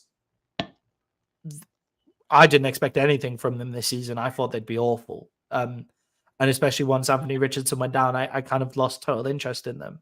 The team that should be worried, even though they're going into the playoffs, is the Jags. Like, what's happened to the Jags over this past few weeks? It's like Trevor Lawrence went off on that golf cart, and then since then that went off without a golf cart, had to walk himself off the pitch. And since then, the Jags team has gone downhill from there. Their defense has fallen apart. Their offense is doing nothing. And Travis Etienne, who was having great production at the start of the year, has now disappeared. Yeah, see, for me in the AFC, where I think people should be worried, I think everybody better pray the Steelers don't end up in that playoffs, and they could. Because I said it all year. If they just had a quarterback who would take fucking shots down the field, you would see a completely different team. And I'm not saying Mason Rudolph's like going to be the starter or he's somebody's starter next year, but I think the Steelers have been listening to everything that was said. And I think if they make the playoffs, they're going to be fucking amped and could upset somebody. Yeah, I mean, what we said when the Steelers played against the Colts is, imagine if the Steelers had a Gardner Minshew. Like if the Steelers had Gardner Minshew, they'd have a chance to be in the playoffs already. If the Steelers have to play the Bills or the Bills or the Dolphins, and they're amped with that defense, they actually got a shot in that game. I'm not saying they'd win it, but I'm saying nobody probably wants to play an amped, hyped Steelers team if they make the playoffs. Yeah, obviously, well coached Mike Tomlin once again gets his winning season. I'm interested as to if they miss the playoffs, what they do with Mike Tomlin, because he's getting winning seasons, but no. I agree. Like, I totally agree with you. I wouldn't sack him either. But there's been a lot of talk around the Steelers this year. Matt Canada being there for so long is Mike Tomlin's fault. Like, if he went to the head office and said, look, Matt Canada isn't getting it done, sack him, Matt Canada wouldn't be there anymore. So he has this many winning seasons in a row, but then they've had these winning seasons but haven't made the playoffs. Or when they made the playoffs last year, they were never gonna do anything in the playoffs. They also had that season when they went 11-0 in 2020 and then fell apart and lost in the first round in the playoffs as well. So they're getting these winning seasons, but what's it actually converting to is an interesting conversation. I don't think it's down to Mike Tomlin. Give him a decent offensive coordinator now and see what happens. For me, it's interesting. I think there's two reasons they're not getting rid of him this year. One, they've had the same coach. There are three coaches over 30 some years of that. They don't fire people. Mm-hmm. And two, if you gave this guy a semi-decent quarterback, where are the Steelers? Because all three of their quarterbacks suck. But when Mason Rudolph's your best option, it shows you that Kenny Pickett is not the answer at quarterback. Yeah, even if the Steelers had I wonder where the Steelers would be if they had a Trey Lance, like just like some experimental quarterback that you see what happens with a guy like Trey Lance. You see what happens with a guy like Justin Fields, Gardner Minshew, like that level. You see what happens, and Tomlin would probably get them that high. They also have, for me, the defensive player in the year in TJ Watt. Well, yeah, I agree with that. And we can talk about it in a little bit when we get to it. But no fucking draft evaluator has Bo Nix going in the first round. So that could be a steal for a team like the Steelers in the second round. Yeah, they're a great fit for the Steelers, weirdly, as well. Bo Nix, I feel like he'd do an excellent job in Pittsburgh, would be a good kind of fit for them. The other team that nobody wants to face in this playoff picture in the AFC, we've already alluded to it, is the Cleveland Browns. Nobody wants to face them. They're a terrifying prospect to face when you've got that defense and you've got Amari Cooper runs such friendly quarterback routes. Like, Amari Cooper's routes are so friendly, but then when they're also able to win and dominate when he's on the sidelines as well, something special might be happening in Cleveland. They're going to play the winner of the NFC or the AFC South. Yeah, so you also get them to play against, which I think the Colts would give them a game. I'm not sure about the Jags. I'm just saying, if you're the Browns, that's who you want to be playing. Yeah, exactly. It's like the 5th seed in the NFC. Whether it's the Cowboys or the Eagles by the end, the 5th seed in the NFC, that's like you playing the 4th seed away. Like, you get to play Tampa or the Saints or whoever. It's both of those 4th seed teams. Just the South. The South just commits so much to college football. They forget that you're allowed to go pro, is like what it looks like at the moment. All right. Well, let's do this NFC quick. You got the 49ers at once. You got the Cowboys gifted number 2. You got the Lions at number 3. The Eagles fucked at 5, and the Rams at 6. The Packers, Eagles at 5. You got the Bucks right now sitting at 4, which could end up being the Saints. I think it technically could be the Falcons if something fucking completely collapsed. And I think they need to draw. The Packers are 7 right now. But you have the Seahawks, the Vikings, and the Falcons, who could end up at 7. For the Vikings to make it, though, they have to have the Packers lose, the Seahawks lose, and then they need either the Saints or the Bucks to lose to make it in. So you need 3 losses, but 3 reasonable losses. So Chicago lose to the Packers. Okay. I really think the Cardinals Packers lose to Chicago. I don't know why, but I just have this gut feeling. I don't hate that. I think Chicago's getting quite hot now, just at the wrong time, obviously. It's Arizona and the Seahawks. Being the Seahawks would be it. I think Arizona that would could be an upset upset. them, and it might be my pick, but I start to wonder if that's just because I want the Seahawks to lose. But that would be an upset. The Seahawks are better. I'm in this weird spot because I can never cheer against the Vikings, but I wouldn't mind seeing us get the 8th pick overall. Yeah, exactly. Yeah. What has to happen for you to get the 8th pick overall then? So just loot. Right here. Need the Jets to win, the Falcons to win, the Bears to win, the Raiders to win, and the Vikings to lose. But they could land anywhere between 12 and 8, depending on who wins and loses those games. Yeah. Yeah, if just 2 of those teams win, then you still get the 10th pick, for example. Right. Which is a bad spot to be. 8th, and it makes it easier to get a package together to move up to 2 or 3 if that's what you want to do, because when you're sitting at like 16, it makes it a lot harder to get a team, but a team will drop back in the top 10 if they're willing to trade out. So maybe you can NFC get up to 3. So let's say the Bears decide to fucking trade out of there and Caleb Williams goes first. So now if you're Washington, do you take a quarterback or do you take like Marvin Harrison Jr., like something like that? So then New England's at 3. They need a quarterback. So I don't know. Will they take best player available or would they take a quarterback? I think it depends if Bill Belichick's there because he's not really one to take a quarterback high. So who knows with that. Cardinals are not taking a quarterback. So are they willing to trade out or do they want a guy like Marvin Harrison Jr. or somebody else? That's exactly who they need.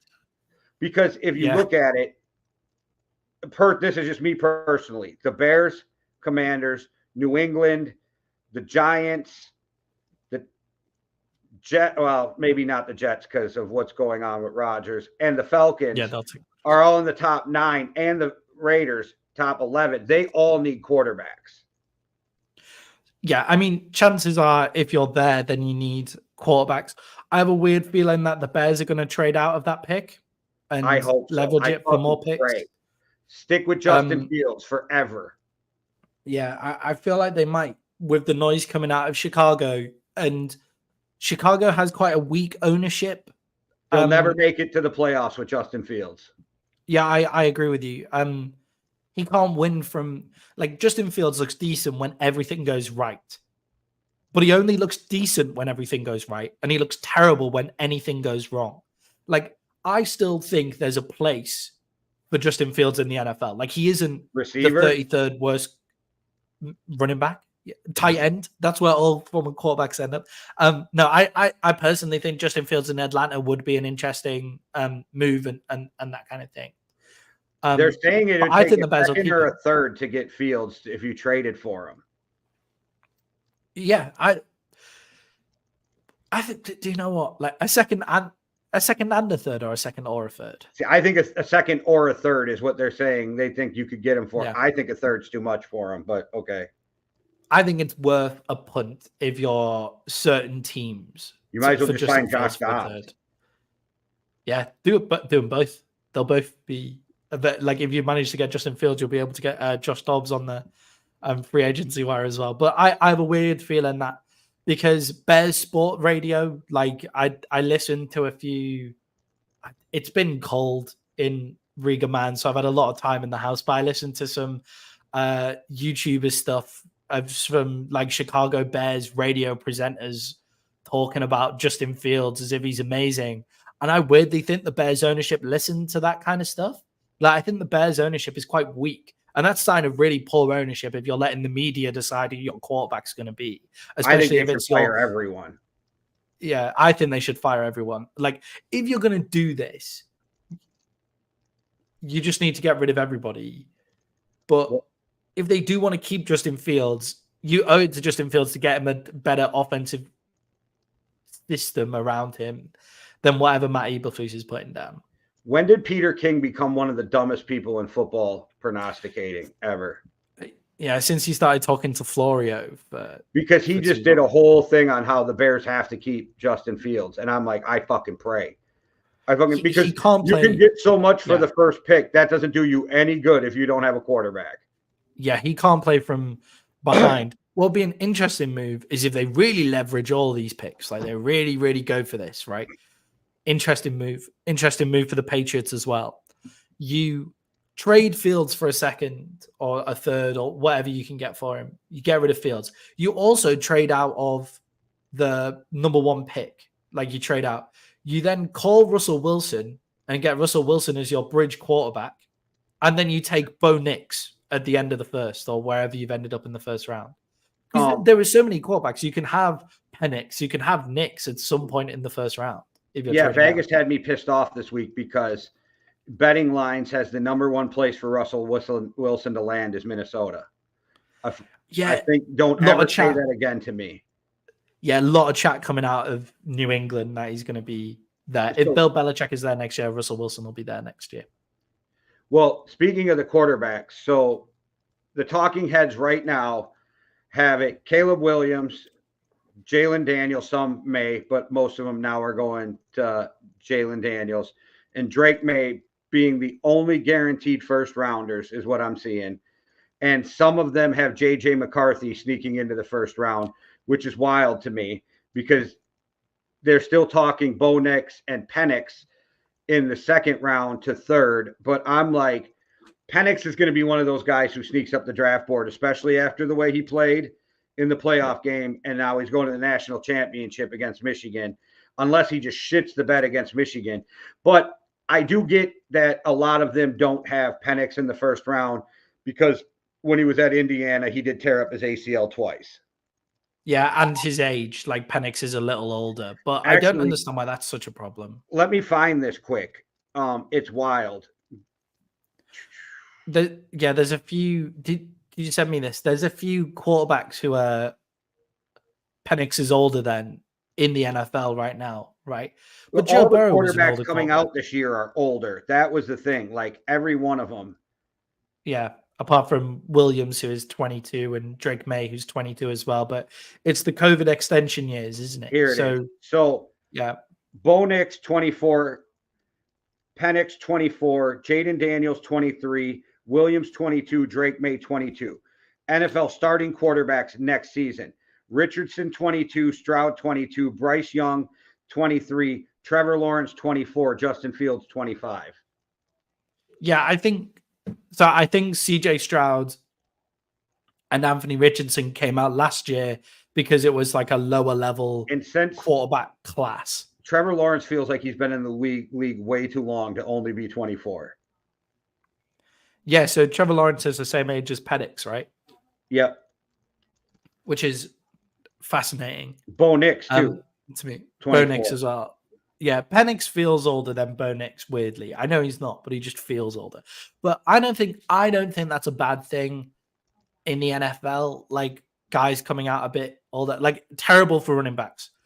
If we can, let's see if we can get running backs at 19, 20, you know? Terrible for running backs. But everybody else, I'm a bit like,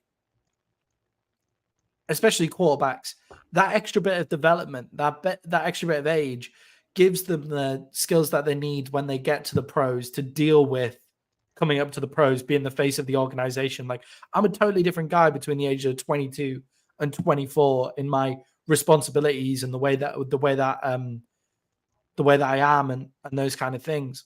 They're playing I really do too. Like they're getting into their late 30s and to 40 now in the quarterbacks, so they play longer too. Yeah, so the argument of, oh, I'm missing out on money if I don't go because my career will end, and it's like, no, you're going to make money because you're not dealing with all of the shit at 22 that is like what Bryce Young has to deal with going into a shitty organization where the losses aren't necessarily really your fault, but the media are all over you. Doing that at 22 and doing that at 24 are two different things. So I read something that the estimated NIL right now for Caleb Williams this year is that he made $8 million. Yeah. How much is the rookie deal for the first round pick? Do you know? They get like 30 guaranteed over 4 years, 30 something. Do you reckon Caleb Williams is the first round pick if he comes out next year?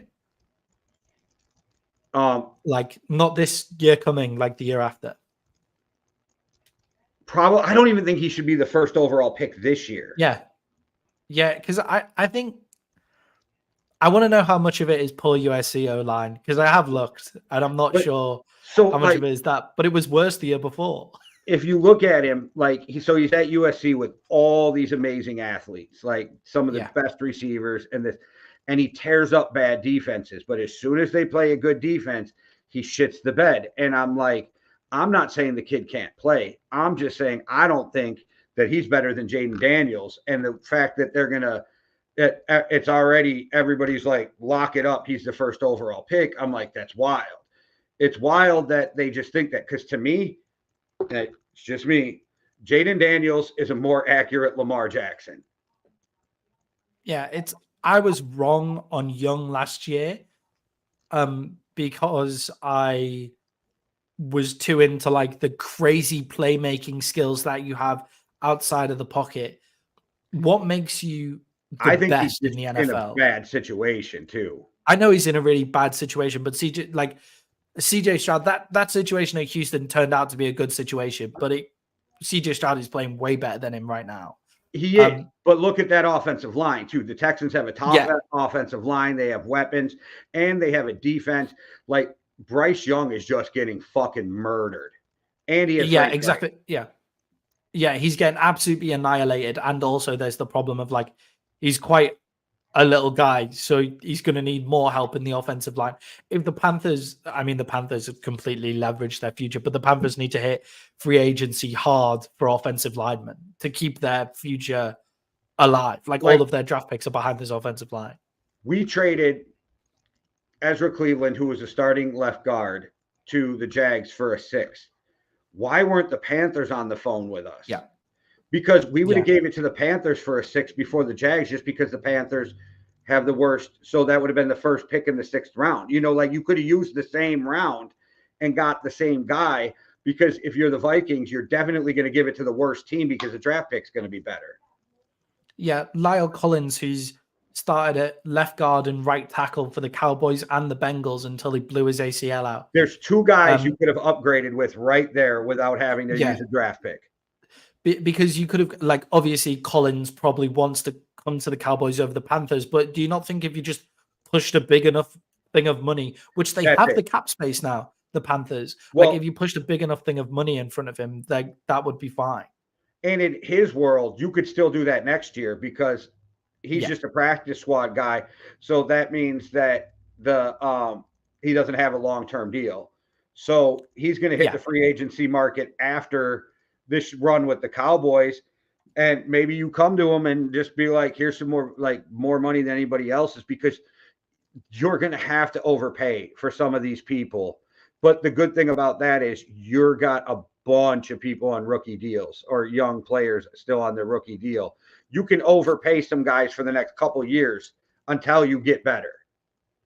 Yeah, they also are in a really lucky position where Young has got this crazy connection with Adam Thielen, where Adam Thielen is still making the out. So it's not like, you know, like you lost DJ Moore in the trade. That is really not helpful, like when you're trying to get this young quarterback going.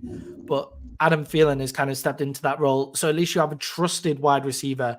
And then you have guys like Mingo and stuff like that. So there is a way forward for the Panthers. But I was, at this point, I'm currently wrong, because what now is more valued is seems to be the ability to play within the system. In USC, Caleb Williams has kind of become the system, and that's not the way that that's not the way that it should work in the NFL. It's something that we've already said about Josh Allen in this podcast, something that's happening with Patrick Mahomes. Dak Prescott looks awful when he gets out of timing with the system and all of those kind of things. You get guys like Brock Purdy who run the system so perfectly. So if you get a guy like Jaden Daniels, with his athletic ability, but also his ability to be accurate and play within the system. You get a guy like Bo Nix who runs that Oregon system so well. You get a guy like Penix who is like you used the word assassin when you were watching the game the other day. Like he picks people off. Like Caleb Williams is probably more gifted than all of those guys single-handedly. Penix is your quarterback doesn't most accurate quarterback in the draft, though. Penix is the most accurate quarterback in the draft. Caleb Williams is probably more gifted than all of them, but you don't win in the NFL just through your quarterback alone. I get the argument, superhero all the time, and I'm just being this guy right now, and I get it, but I still think Jaden Daniels is more talented than Caleb Williams. All right, I need to go watch more Jaden Daniels tape, man, because I don't have the.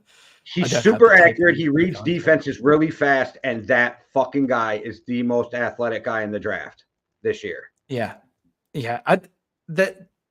And he didn't even play in the bowl game, so I get it, but it starts to drive me nuts when. So Wisconsin played LSU in the bowl, and I wouldn't play either if I'm going to the NFL. But so let's just get rid of those stupid bowl games since we're expanding the playoffs next year to 12, because anybody who doesn't make the playoffs, they're not playing in the bowl game if they're going to the NFL. Yeah, you can call them the bowl game, if you want to. You can call the college playoff games, you can call them the same names because they understand the traditions and stuff. The Rose Bowl was Michigan versus Alabama the other day. Alabama, and the Sugar Bowl was Washington versus Oregon, so you can still call them bowl games. And I think the Orange Bowl is the championship, but I'm not positive. Yeah, you can still call them whatever the hell you want to. I think there's a few interesting teams for me. So Tennessee, what are they doing at quarterback? Are they staying with Will Levis? If so, trade out of the 7. I'd stay with Will Levis as well. I think they'll stay with Will Levis. But trade out of the 7. Do you? And I normally agree with you. And the only reason I push back this year is because what if 3 or 4 quarterbacks go in that top 5? Then that pushes back all that talent to you at 7. All those lovely wide receiver talents. And the guys, and you can't tell me that on everybody's big board that the quarterbacks are the best players. They're not. They're just the most important. So people put them above other people. So you could get a stud corner or a stud wide receiver, or you know what I mean? I know they were going to announce it today. I'd like to see what Minnesota is going to do with Jaren Hall this week because they haven't announced the starting quarterback yet. Okay, Nick Mullins. See, that's stupid to me. Why are you starting Nick Mullins in the final game? Because I would have sat Hall the whole year. But at this point, why don't you get the kid some experience? Because the chances of going to the playoffs is you got to win and have 3 teams lose. Maybe see what Jaren Hall has. And I've always said Jaren Hall is accurate. Can he play in the NFL? I don't know. But Puka Nacua sure thinks that Jaren Hall was a pretty good quarterback because he got him to the NFL. So can Jaren Hall be accurate enough and run a system well enough to be a backup quarterback in the NFL for the rest of his career? That's what you want to see. That's not what I want to see. Living on this backup quarterback thing to me is wild. You need to see if he's a starter. If he's not, then move on. That's every team for me. You have this affinity with backup quarterbacks. Maddie's favorite player on every team is their backup quarterback. Yeah, I like having a good backup quarterback. The Colts wouldn't be on the verge of the playoffs if they didn't have a good backup. I'd rather have a good starting quarterback, but okay. Well, yeah, obviously. But you see if Jaren Hall can play, and then he becomes if he's good enough, then there he is, backup quarterback. Let's go get another quarterback, and you go. This is the year of the backup quarterback. You've just been greedy. Yeah. See, there are loads of teams where if they had Joe Flacco, they'd be in the playoffs right now. 20-some backup quarterbacks have started this year. Yeah, so you better have a good one. I don't know. Looks like the Steelers might make the playoffs with Mason Rudolph, so I'm not sure how good of one you have to be. Yeah, they're backup quarterback. They're super backup quarterback. I guess they're starting a backup quarterback in Kenny Pickett as well. Yeah, there's a few other interesting teams that are up here as well, like the Chargers. They're a team that you can trade with. I wonder how high you've got to be to get Penix because a Penix in Minnesota is perfect to me. It's wild to me that I just started this, but like Field Yates, fucking Mel Kiper, Todd McShay, none of these guys have Penix going in the first round. Yeah, PFF are quite high on Penix from what I've seen. So they're stock exchange, and they usually come out quite right at the end, PFF. So they're quite high on Penix. But I wonder how high you've got to be as the Vikings. I wonder how high you've got to be to get Penix. Because imagine having Penix with your wide receiver room, your coaching, and a year to sit behind Kirk Cousins. My estimation, 7 teams in the top 11 need a quarterback. So 8 in the top 12 right now with the Vikings. How many good quarterbacks are there? Like, and Denver's at 14. They need a quarterback. Seattle's at 15. They need a quarterback. What was the East? What was Pittsburgh's at 18. They need a quarterback.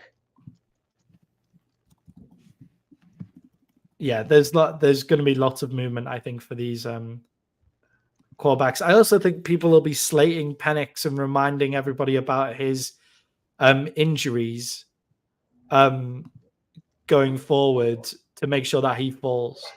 Jared Stidham threw for 224 yards. What was that? Sorry. Jared Stidham threw for 224 yards. Do Denver need a quarterback? Yeah, of course they do. Yeah, and do a couple of these teams grab like Russell Wilson or somebody and then feel like they don't have to pick a quarterback up high, right? So in a perfect world, maybe a team like New England does sign Russell Wilson and then they're willing to trade out the third spot. If you're the Vikings at 8, that's not a huge jump. You could get the Patriots to trade with you. And I know it was under Spielman, but we have done the Vikings over the last 8 years have done a lot of draft day trades with the New England Patriots. How much are you giving up if you're one of those teams sat in 10 to 13 to move up to say 3? If I'm at, how much are you giving up there? Even if I'm at 8 or 10 and I can get up to 3 and get Jaden Daniels, I'm willing to give you 2 to 3 first round picks. All right. What if you can get, like, is that for any of the 3 as well, or does it have to be for Jaden Daniels there? I don't think any of the rest of them are worth giving up that much in the draft. I mean, maybe Caleb Williams, but I don't think that that's even a possibility. I think you got to go to 1 to get him. I think that's what's going to happen. Yeah, especially if it's and the Bears would never trade with the Vikings for the first overall pick. So yeah, that's true. It also means you can stay like kind of where you are for. It sounds like you can stay where you are for Penix or Bo Nix, but I would be okay with taking Penix. I would be okay taking Penix in the top 10, but it doesn't seem like the talking heads right now are there yet. Yeah, well, we'll wait for them to get there. And that's what's always so wild to me, because I judge these guys off of me watching them, right? And then I hear the people who get paid to do this, and I'm so far different than them sometimes. I'm like, how the fuck are we all seeing this so wildly different? And then NFL teams, people assume right away the NFL teams feel the same way that Mel Kiper and all them do, but they don't. And that's why we see shit. And then people are so shocked because they're like, how the fuck could they have taken that person? And it's like, well, they're scouts. Yeah, exactly. And there's one guy who compiles a list. I think he's on Good Morning Football or was for a while, of his like insider knowledge of what the teams will do. So it's not like Mel Kiper and that. They're not. They're kind of doing like what they think the teams should do and who they would take. But then there's there's like one other guy specifically. I can't remember his name. Mel Kiper will say he's 8th on my big board, but I have him at 4 because I hear from teams that they love him. Yeah, like Mel Kiper does like a weird hybrid, but then there's another guy who like just only does what he hears from the teams, like entirely, which is like an interesting one if you're a betting person, for example. And I was so we mad do to ours hear what we would. I was so mad to hear Field Yates praising Jaden Daniels. I'm like, shut up. Just shut up. Yeah, because he thinks he's the second best, or that he should be the second quarterback taken. And I'm like, shut up, dude. Shut up. Like Drake May is the only thing that should come out your mouth at number 2. Like, shut up. I don't want Drake May. I'm not sold on him. Russell Wilson to the Patriots. Vikings trade up to 3 to get Jaden Daniels. I want Jaden Daniels or Penix. That's who I want. But that's you still playing Kirk Cousins for a whole year and sitting Jaden Daniels behind him, right? 2 years. If it's me, I signed Kirk to a 2-year contract. I let him play it out, let him retire a Viking, and then start. Yeah, that sounds good to me. That sounds good to me. You get 2 years to learn that Kevin O'Connell system, right? And even the players are saying, like, we learned so much in the second year that he didn't even put on us in the first year because we're just trying to learn the calls and the plays and like everything like that. So I'm like, give him 2 years in that system, let Kirk play. And then if Kirk gets injured, which we didn't think would happen until it happened, right? Then you play him earlier. But other than that, just sit him for 2 years and let him learn how to play quarterback in the NFL. Yeah, and then Jaden Daniels gets to do. Then Kevin O'Connell gets to sit there and just think up a crazy athletic plays to do with Jaden Daniels when he first comes into the offense. Just gets to get all giddy and excited with his playbook, writing stuff up for Jaden Daniels for 2 whole years. Kevin O'Connell. Yeah, and then if everything goes the way it's expected, you still got Justin Jefferson for 4 or 5 more years under contract too, with his extension that's coming. Yeah, and Addison, who looks awesome, and Jaden Daniels hasn't really played yet on his rookie deal, right? So you can leverage that when you go into the negotiations in the 3rd, 4th, 5th year, whenever you want to do it. And I feel like Kirk's he already said he'd take a hometown deal to stay. But nobody ever knows how big of a deal are you willing to take, but I feel like the injury also will make him cost less going into next year. Yeah. There's also the fact of like, who else is going to go to Minnesota and be able to get Kirk away from Minnesota? That's the other. Right. Because he has made it clear that he wants to retire there. So that makes a big deal too. Yeah, how much do you have to give, and how much are you willing to give to get Kirk out of Minnesota? He'll be a free agent. Who's doing that for only? Yeah, who's doing that for only a couple of years, as well? Like, it's an interesting. It's kind of like I said with Dalvin Cook, leaving could end up biting you in the ass. If you're Kirk, do you want to be known as the guy who played for 3 teams instead of 2 because it's different, and also. Yeah. Do you want to learn a whole new system?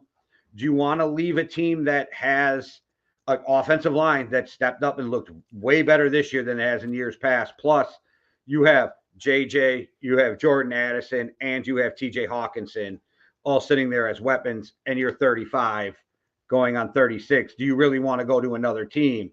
So I really hope they figure something out. I think they will. Kwesi kills me. I get what he's doing, and I'm not mad about it, but he kills me because he waits so long to get these deals done. Yeah, it's what the Cowboys did, and it bit them in the ass with Dak's contract. So hopefully it doesn't bite you in the ass with JJ's. I think Kwesi's willing to walk away from Kirk. I don't think Jerry was willing to walk away from Dak. Oh, no. Made that very strange, right? Like, so yeah. That made that even more strange because you're Jerry and you're going to keep him no matter what. You should have got him paid a year earlier.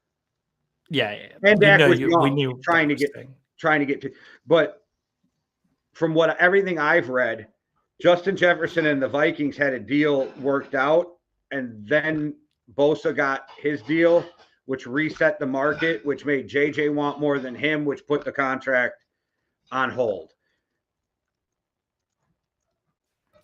Yeah, well, JJ, you see, JJ's worth it though. Like, JJ's worth it, but now it's weird that him already. Just give him the fucking contract. Why are we waiting? That's the shit. Yeah. Here's something wild though. If you could trade JJ say to the Commanders for number 2 to get your franchise quarterback, do you do it?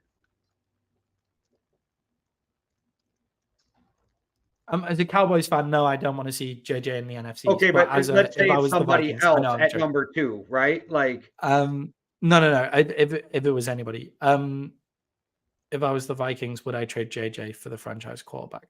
because you already Weirdly, got no. Addison, you got Hawkinson, you now you're gonna not have to pay JJ that huge contract, and you got a rookie quarterback coming in with a ton of cap room.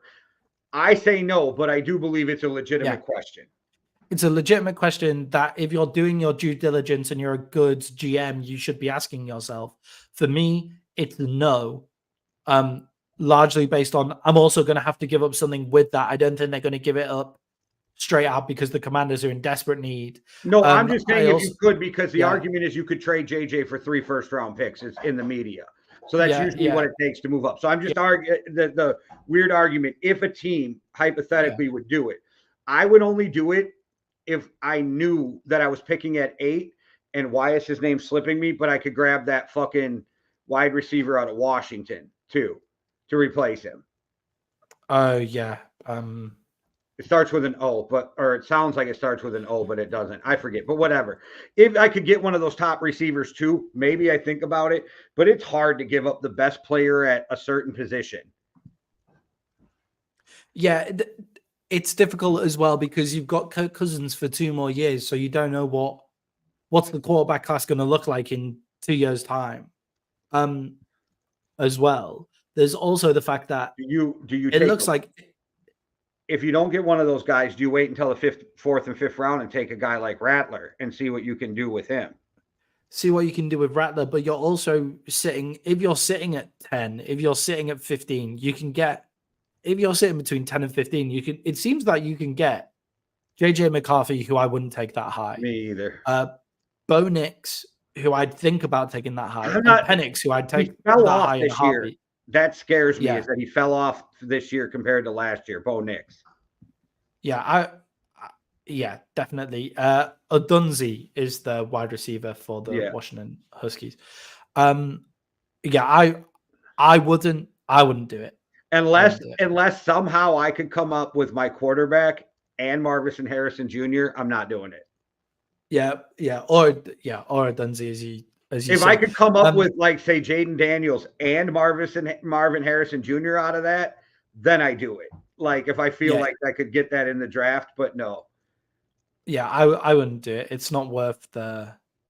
It's also less risk because you have Kirk Cousins. But imagine Jaden Daniels somehow is a bust, and then JJ is the best wide receiver in the league on a. If Jaden Daniels is a bust, though, does anything matter after that? Who your receivers are when Kirk's gone?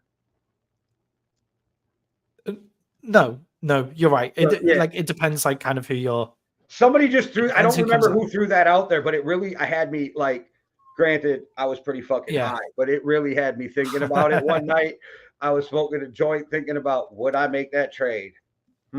Yeah, there are a few teams who I would love to be in this draft, and the Vikings are one of them. Like, the Vikings have so many chips.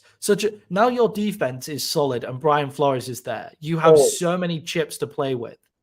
Do you remember how I was praising Ivan Pace before the season? Like, this undrafted free agent, I've been watching him at camp, is amazing. I am so happy they gave him like that $100,000 as a free agent to come out. Fuck. Yeah, he killed it.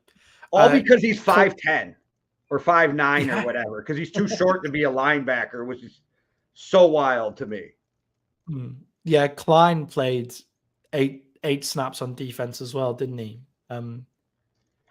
I think we definitely need another corner. Yeah, you're a fun. The Vikings would be a fun team. Defense is fun to watch. I'm really excited. I hope we don't lose Brian Flores. I really hope we get him for at least one more year. Yeah, I don't think anybody's taking Brian Flores in a head coaching role. Maybe the Patriots. Maybe also, if we do get him one more year, I hope the Vikings are smart enough that they have somebody on that defensive staff who is learning under him that will take over for him instead of switching the whole defense and bringing somebody else in. Yeah, just implement the same like Yes. Brian Flores disciple tree thing going on because it is fantastic. It is an awesome defense to watch. Dude, they And blitz because more you've got than any other team in the NFL. And we came Yeah. from Mike Zimmer, who barely ever blitzed. Yeah, because you have the solidness of Kirk Cousins, because your receiver room is now JJ Addison and TJ Hawkinson. And Powell. I'm pretty sure though you're going to keep Powell and let KJ walk. Powell's great. Because your offensive line is good, not serviceable now. Definitely. Oddly, from PFF says from week 6 on, they're like in the top 5 offensive lines. Yeah, like weirdly serviceable for the Vikings offensive line, which feels like we haven't been able to say that for a long time. But you might also be picking in the top 10 of the NFL draft because Kirk Cousins went that. You're like, yeah, that's a great place to be. Like, if you're the Vikings, that's a great spot. Yeah, if we're not going to the playoffs, we're in the best spot we can fucking be. Because I am so mad, and people can disagree, but I feel like the Vikings would have been a real contender if Kirk would have stayed healthy. I agree with you. I think Kirk would have been a contender for MVP because the only reasons they lost those games at the start of the year, those weird fumble games where you just hold on to the ball. Was it 7? There was 11 fumbles in the first 4 games. 11. Yeah, wild, like a wild thing. So there was all of that. So the Vikings are in a really cool place. If I'm the Chargers, I'm kind of weirdly happy like that I'm sat in 7th because I get to go hire a new coach, restart everything. I've got Justin Herbert. I get to draft wide receivers in this draft. I get Marvin Harrison Jr. or Odunze because I'm drafting at 6 or drafting at 7 in the draft. My defense has got studs on that side of the ball. I just need to get the Chargers defense has looked good since Brandon Staley's gone. Like, I get to now hire somebody completely new, get a culture reset. I'm excited to be the Chargers. The Titans, who are picking at like 7-ish, I'm like, yeah, that's a great place for the Titans to be as well. 2 things. One, rumors are that if the Bears fire their head coach, Jim Harbaugh wants that job. Makes sense. He was a Bear. Otherwise, he wants that Chargers job. Yeah, he's a culture builder, Jim Harbaugh. It makes sense, too, because San Diego State, he took them to their best season ever as a coach. Stanford, which is right outside San Francisco, took them to their best season ever. He took the San Francisco 49ers to their best, in a lot of years, right? Changed the culture. Mm-hmm. Then you send him to LA. Just let this dude stay in California. He does well in California with these teams. I think the Chargers with Jim Harbaugh would be a fucking scary team. Yeah, I think the Bears are in a weirdly good position as well. Jim Harbaugh with the Chargers. The dude's a culture setter, and that's what they need in the Chargers. They need a culture. All right, I am going to ask you before we leave what position you would, so I'll give you a chance to think. Overall, for your Cowboys, you would want them to pick. But before that, literally think about this.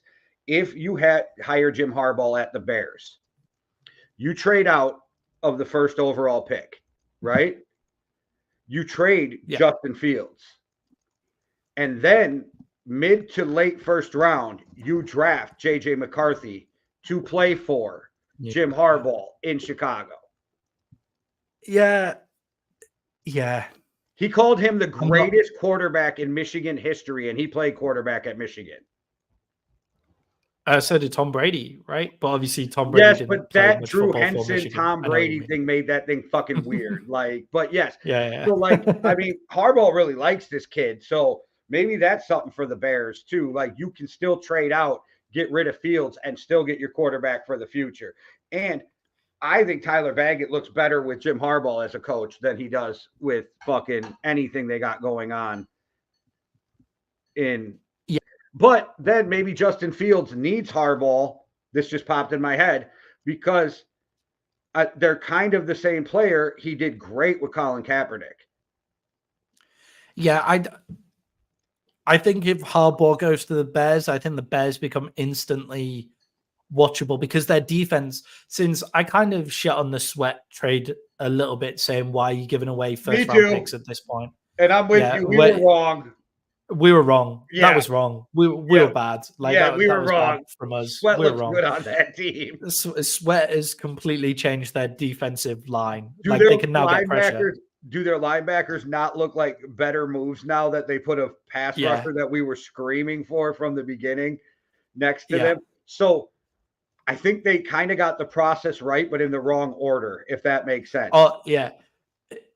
The process was wrong, but the outcome was right. It's like if you did all the wrong working out on a maths test and you still came out with the right answer. So you get the points. That's fine. It makes me wonder, was Poles a little smarter than I gave him credit for? And he was like, there is no great pass rushers right now. Yeah. I am going to go make this linebacking core great. And the second I get a chance to get a pass rusher, they'll see how great my linebackers are.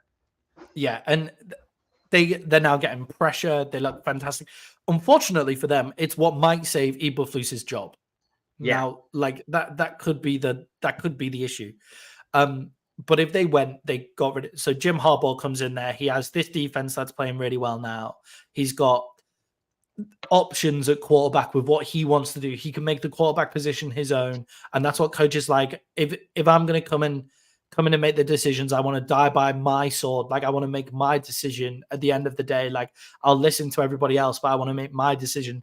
So he gets to make the decision on Justin Fields, Caleb Williams, Daniels trading out and getting JJ McCarthy, which I think would personally be a mistake. But I think it would be like JJ McCarthy. Do they play in the Big Ten? Yeah, the Big Ten or the Pac-12. Yeah, the Big Ten.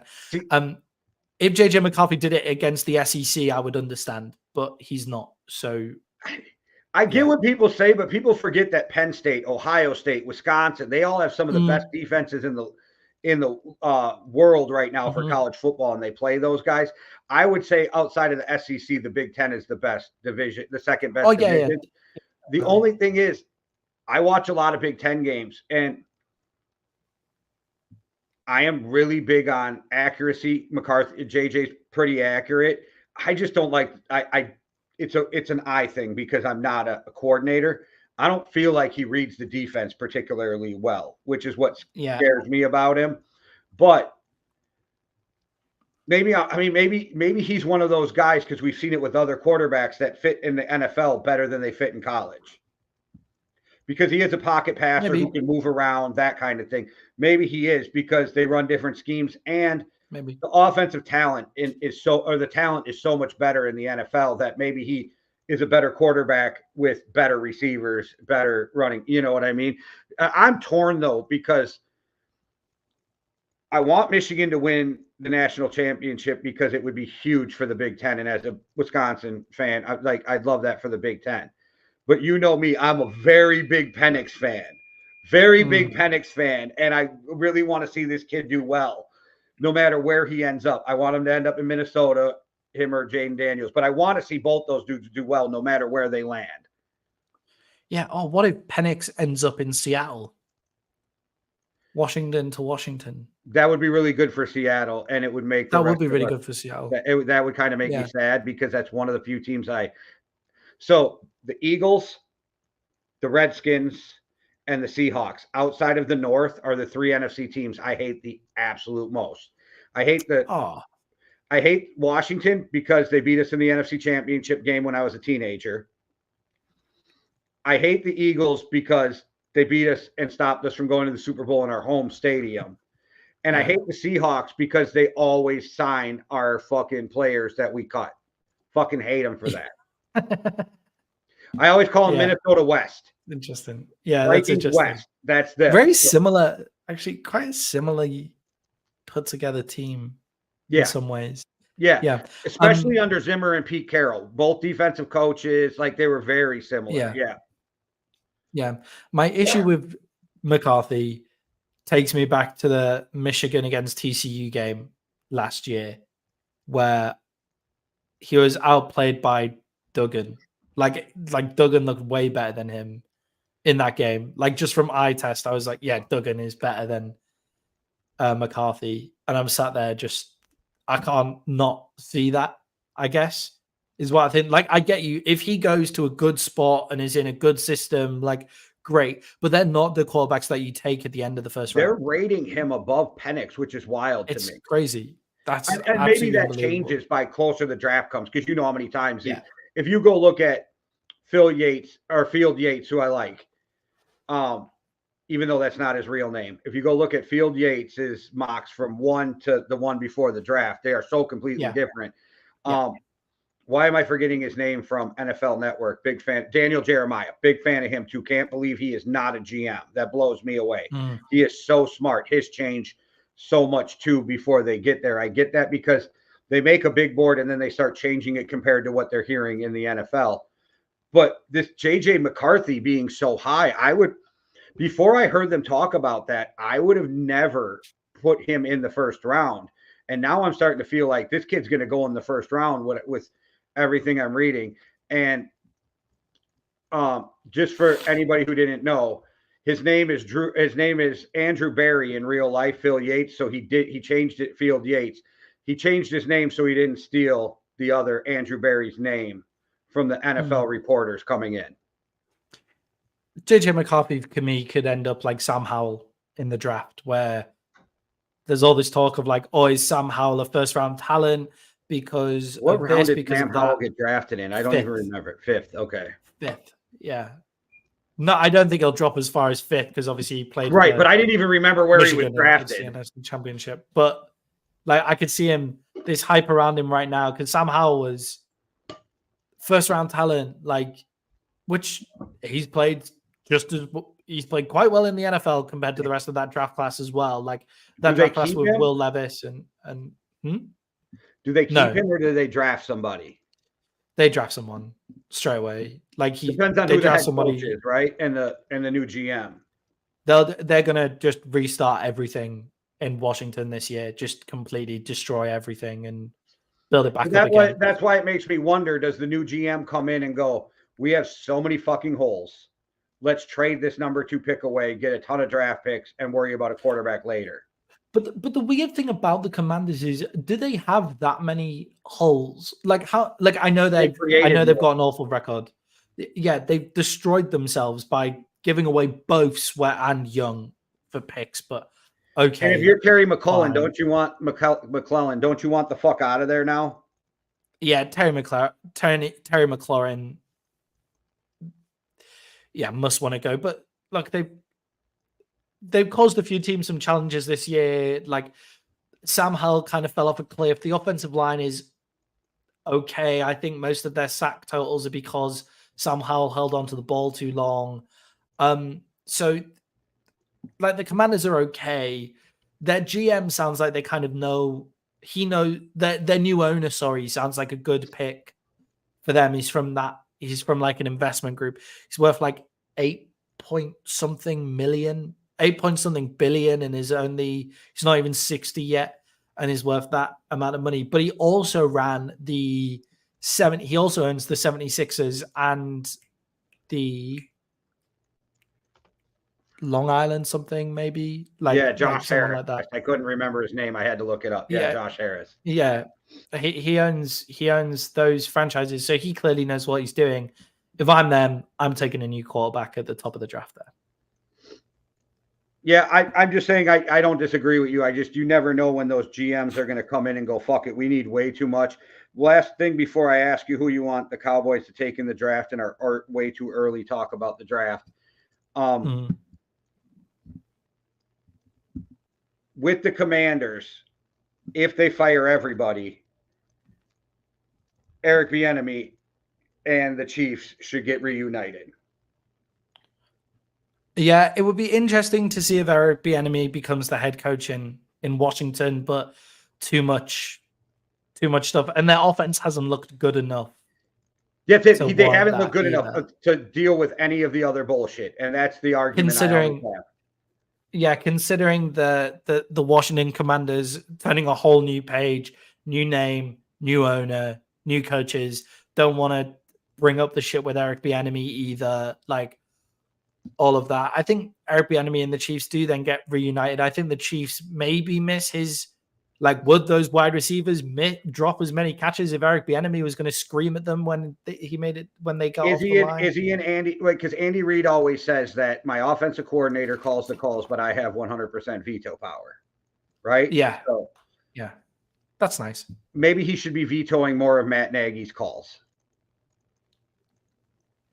Yeah, in favor of running the fucking football because your wide receivers keep on dropping it, and it's You frustrating. made a good point Mahomes on our private chat that you did not make today.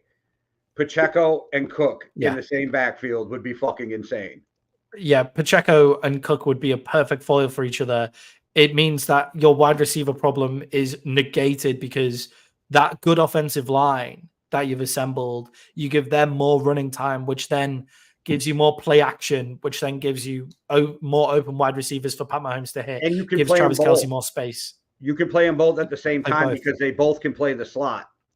Yeah, like Pacheco is one of my favorite running backs in the NFL. He was one of my favorite guys coming into the league. The Chiefs, I keep waiting for the Chiefs to just get it. No. I think they forget who they need to be now. Like the Chiefs, for me. I think the Chiefs need to realize that they're a defense and run game team this year. Like that's what I think they need to realize. But they keep on trying to pass for 350 yards, and that's just not the way that they're going to win this year. I agree. I wouldn't be shocked if they won a playoff game or two, but I don't think they're going to the Super Bowl. No, I think if they just get their identity sorted, then they should be fine because they have a good run game and a good defense, which is what you need in the playoffs. And then obviously when you have Pat Mahomes coming off like some play action with a decent defense and a really good run game with Travis Kelce in that system, you're like, okay, that takes a lot of the pressure off. A few drops in a game doesn't really matter as much. And also the frustration. And that Patrick Mahomes looks like to me that he feels like he needs to do more, but he can't do more if the wide receivers are just dropping the ball. Him doing more is going to lead to interceptions. What he should be doing is relying on now his run game and his defense, just play the positional ball and see where you get from that. All right, man. Get Dalvin Cook. Who or even what position in the draft, no matter where you're at, do you want to see your Cowboys draft in the upcoming draft? I want Michael Holt Jr., defensive tackle from Ohio State. Well, fuck, there you go. You even knew who you wanted. All right. I wasn't going to put your feet to the fire that much yet. I don't know whether he falls that far. D tackles do tend to kind of drop behind defensive ends, and with the amount of quarterbacks and wide receivers in this draft and the amount of offense that's needed at the top, maybe we'll grab him. Mazi Smith gets pushed off the ball too easily in the run game for me. Odigizua, defensive tackle, is great in the pass game, but again, a bit soft in the run. And Jonathan Hankins is injured and old. So let's get another D tackle in there, just somebody to stop the run. Because everywhere else is fine. Maybe another wide receiver if somebody falls to us, but I'm happy with just a D tackle. Well, and then you could take those. You can get wide receivers now later in the draft. So yeah, I get where you're coming from. All right. Yeah. Yeah. We stayed on longer than probably both of us thought we would. Yeah. Good talk. Yeah. we had a little skirmish to start the show, and then there it went. Slow on. That's about as far as you and I argue, though. Like we then started apologizing for interrupting each other as we were going through it because we realized where we were going. So we're not like the shouty shows, guys. It's not where we are. and I swear the only thing we ever argue about on the show anymore is the Eagles. So you would fucking think I was an Eagles fan the way this shit goes. We argue about everything in very fair ways of just playing devil's advocate with each other's points until it comes to the Eagles, where like either I'm just so blinded by hatred or we just see the game in totally a different way to each other. It gets that way. Yeah. All right, guys. Well, we'll be back probably Friday, go through all the games for you, get you some betting lines. Week 18 is always, well, the last week of the NFL season is always wild to pick games anyway. But by that time, we'll have a better idea of who's actually not playing too. Yeah, don't bet on week 18, guys, unless you're really sure. Yeah, there's a couple games that are important that everybody's going to play, that's different. But when teams start sitting players, it starts to get weird. Yeah, like the Dolphins-Bills game, that's going to be everybody playing. Joe the AFC Flacco's South not playing. Yeah. All right. Okay, that makes a big difference. The AFC South games, everybody will be playing in those. Like they just want to rest Flacco 1 week before the playoffs. I got no problem with that. Yeah, that's fair. The Cowboys and Eagles, they'll probably both play their full teams just to get some confidence. If I was the Eagles, I'd rest players personally. I'd definitely rest Hurts. Yeah, but they have to almost play because the NFL sets it up that way. Because if you guys lose and they win, they move up and win the division. Yeah, I know they have to. I know they have to play everybody. I know they have to. If it was me, I'd go, oh, okay, let's see. Like, I don't let's think see what either happens in the Cowboys. I don't think either will happen, but I think there's a bigger chance that the Commanders upset the Cowboys than the Giants upsetting the Eagles. But I don't think either will happen, only because I feel like the Commanders have more talent on their team than the Giants. But I don't think that'll happen anyway. But I also think it would be the most Cowboys thing to do to lose the game. That, like, after being rewarded the win against the Lions, it would be the most Cowboys thing to fuck it up at the end. If the Eagles come out and don't win this game, they are fucking dead in the playoffs. But I don't think that's how that'll happen. I honestly, I would, if I was the Eagles, I'd think about resting players, just because I agree with you that their main problem, like, although I do think they have a coaching problem, I think their main problem throughout the season is fatigue. Do you play Lamar? So I would stop them. Because if you don't, do you play Lamar? Because if you don't, that means he sat for almost 3 weeks before he plays his next game. I play Lamar. If I'm the Ravens, I play maybe a half. See where we are. Yeah, just because it's the same thing with Purdy though. Like, do you play him? Do you rest him? Do you rest Debo? Do you play him? Like, it's. I don't play. If I'm the 49ers, I don't play because of the injury bug that the 49ers normally have. And it also means, and this is more semantics and all of that kind of stuff and spin, if Purdy loses when McCaffrey's out, Purdy is yet to win a game where McCaffrey has been out. So maybe it would be nice if you're going to sit any of them, sit all of them. You know what I mean? Yeah, because I would personally, they're already sitting McCaffrey. I would sit Purdy. I would sit Kittle. I would sit Ayuk, and I would sit Debo. And Bosa. And Trent Williams as well. I'd say Trent Williams as well. But if I'm the 49ers... maybe even Fred Warner too. Yeah. Just rest them all. If I'm the 49ers... you only got so many guys on a team, though. You know what I mean? You only got so many guys on a team, so some people have to play, but... Yeah, you've got a nice big practice squad waiting of guys who want to prove themselves as well, though. But yeah, Sam Darnold you get to see what you've got in Sam Darnold for when one of your quarterbacks get injured in the playoffs, because that's always what happens to the 49ers. I want to see Sam Darnold play on that team fully loaded one time. Yeah, I know. I would love to see Sam Darnold play with like McCaffrey and everybody. I would just be so interested by that. Well, because we always use that. Would they be better with Shanahan? Like, we always use that. So let's see.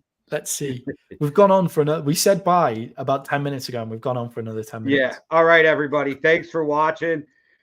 Make sure you check out all the other shows. Please hit that like and subscribe. One world, one love. Deuces. Cheerio.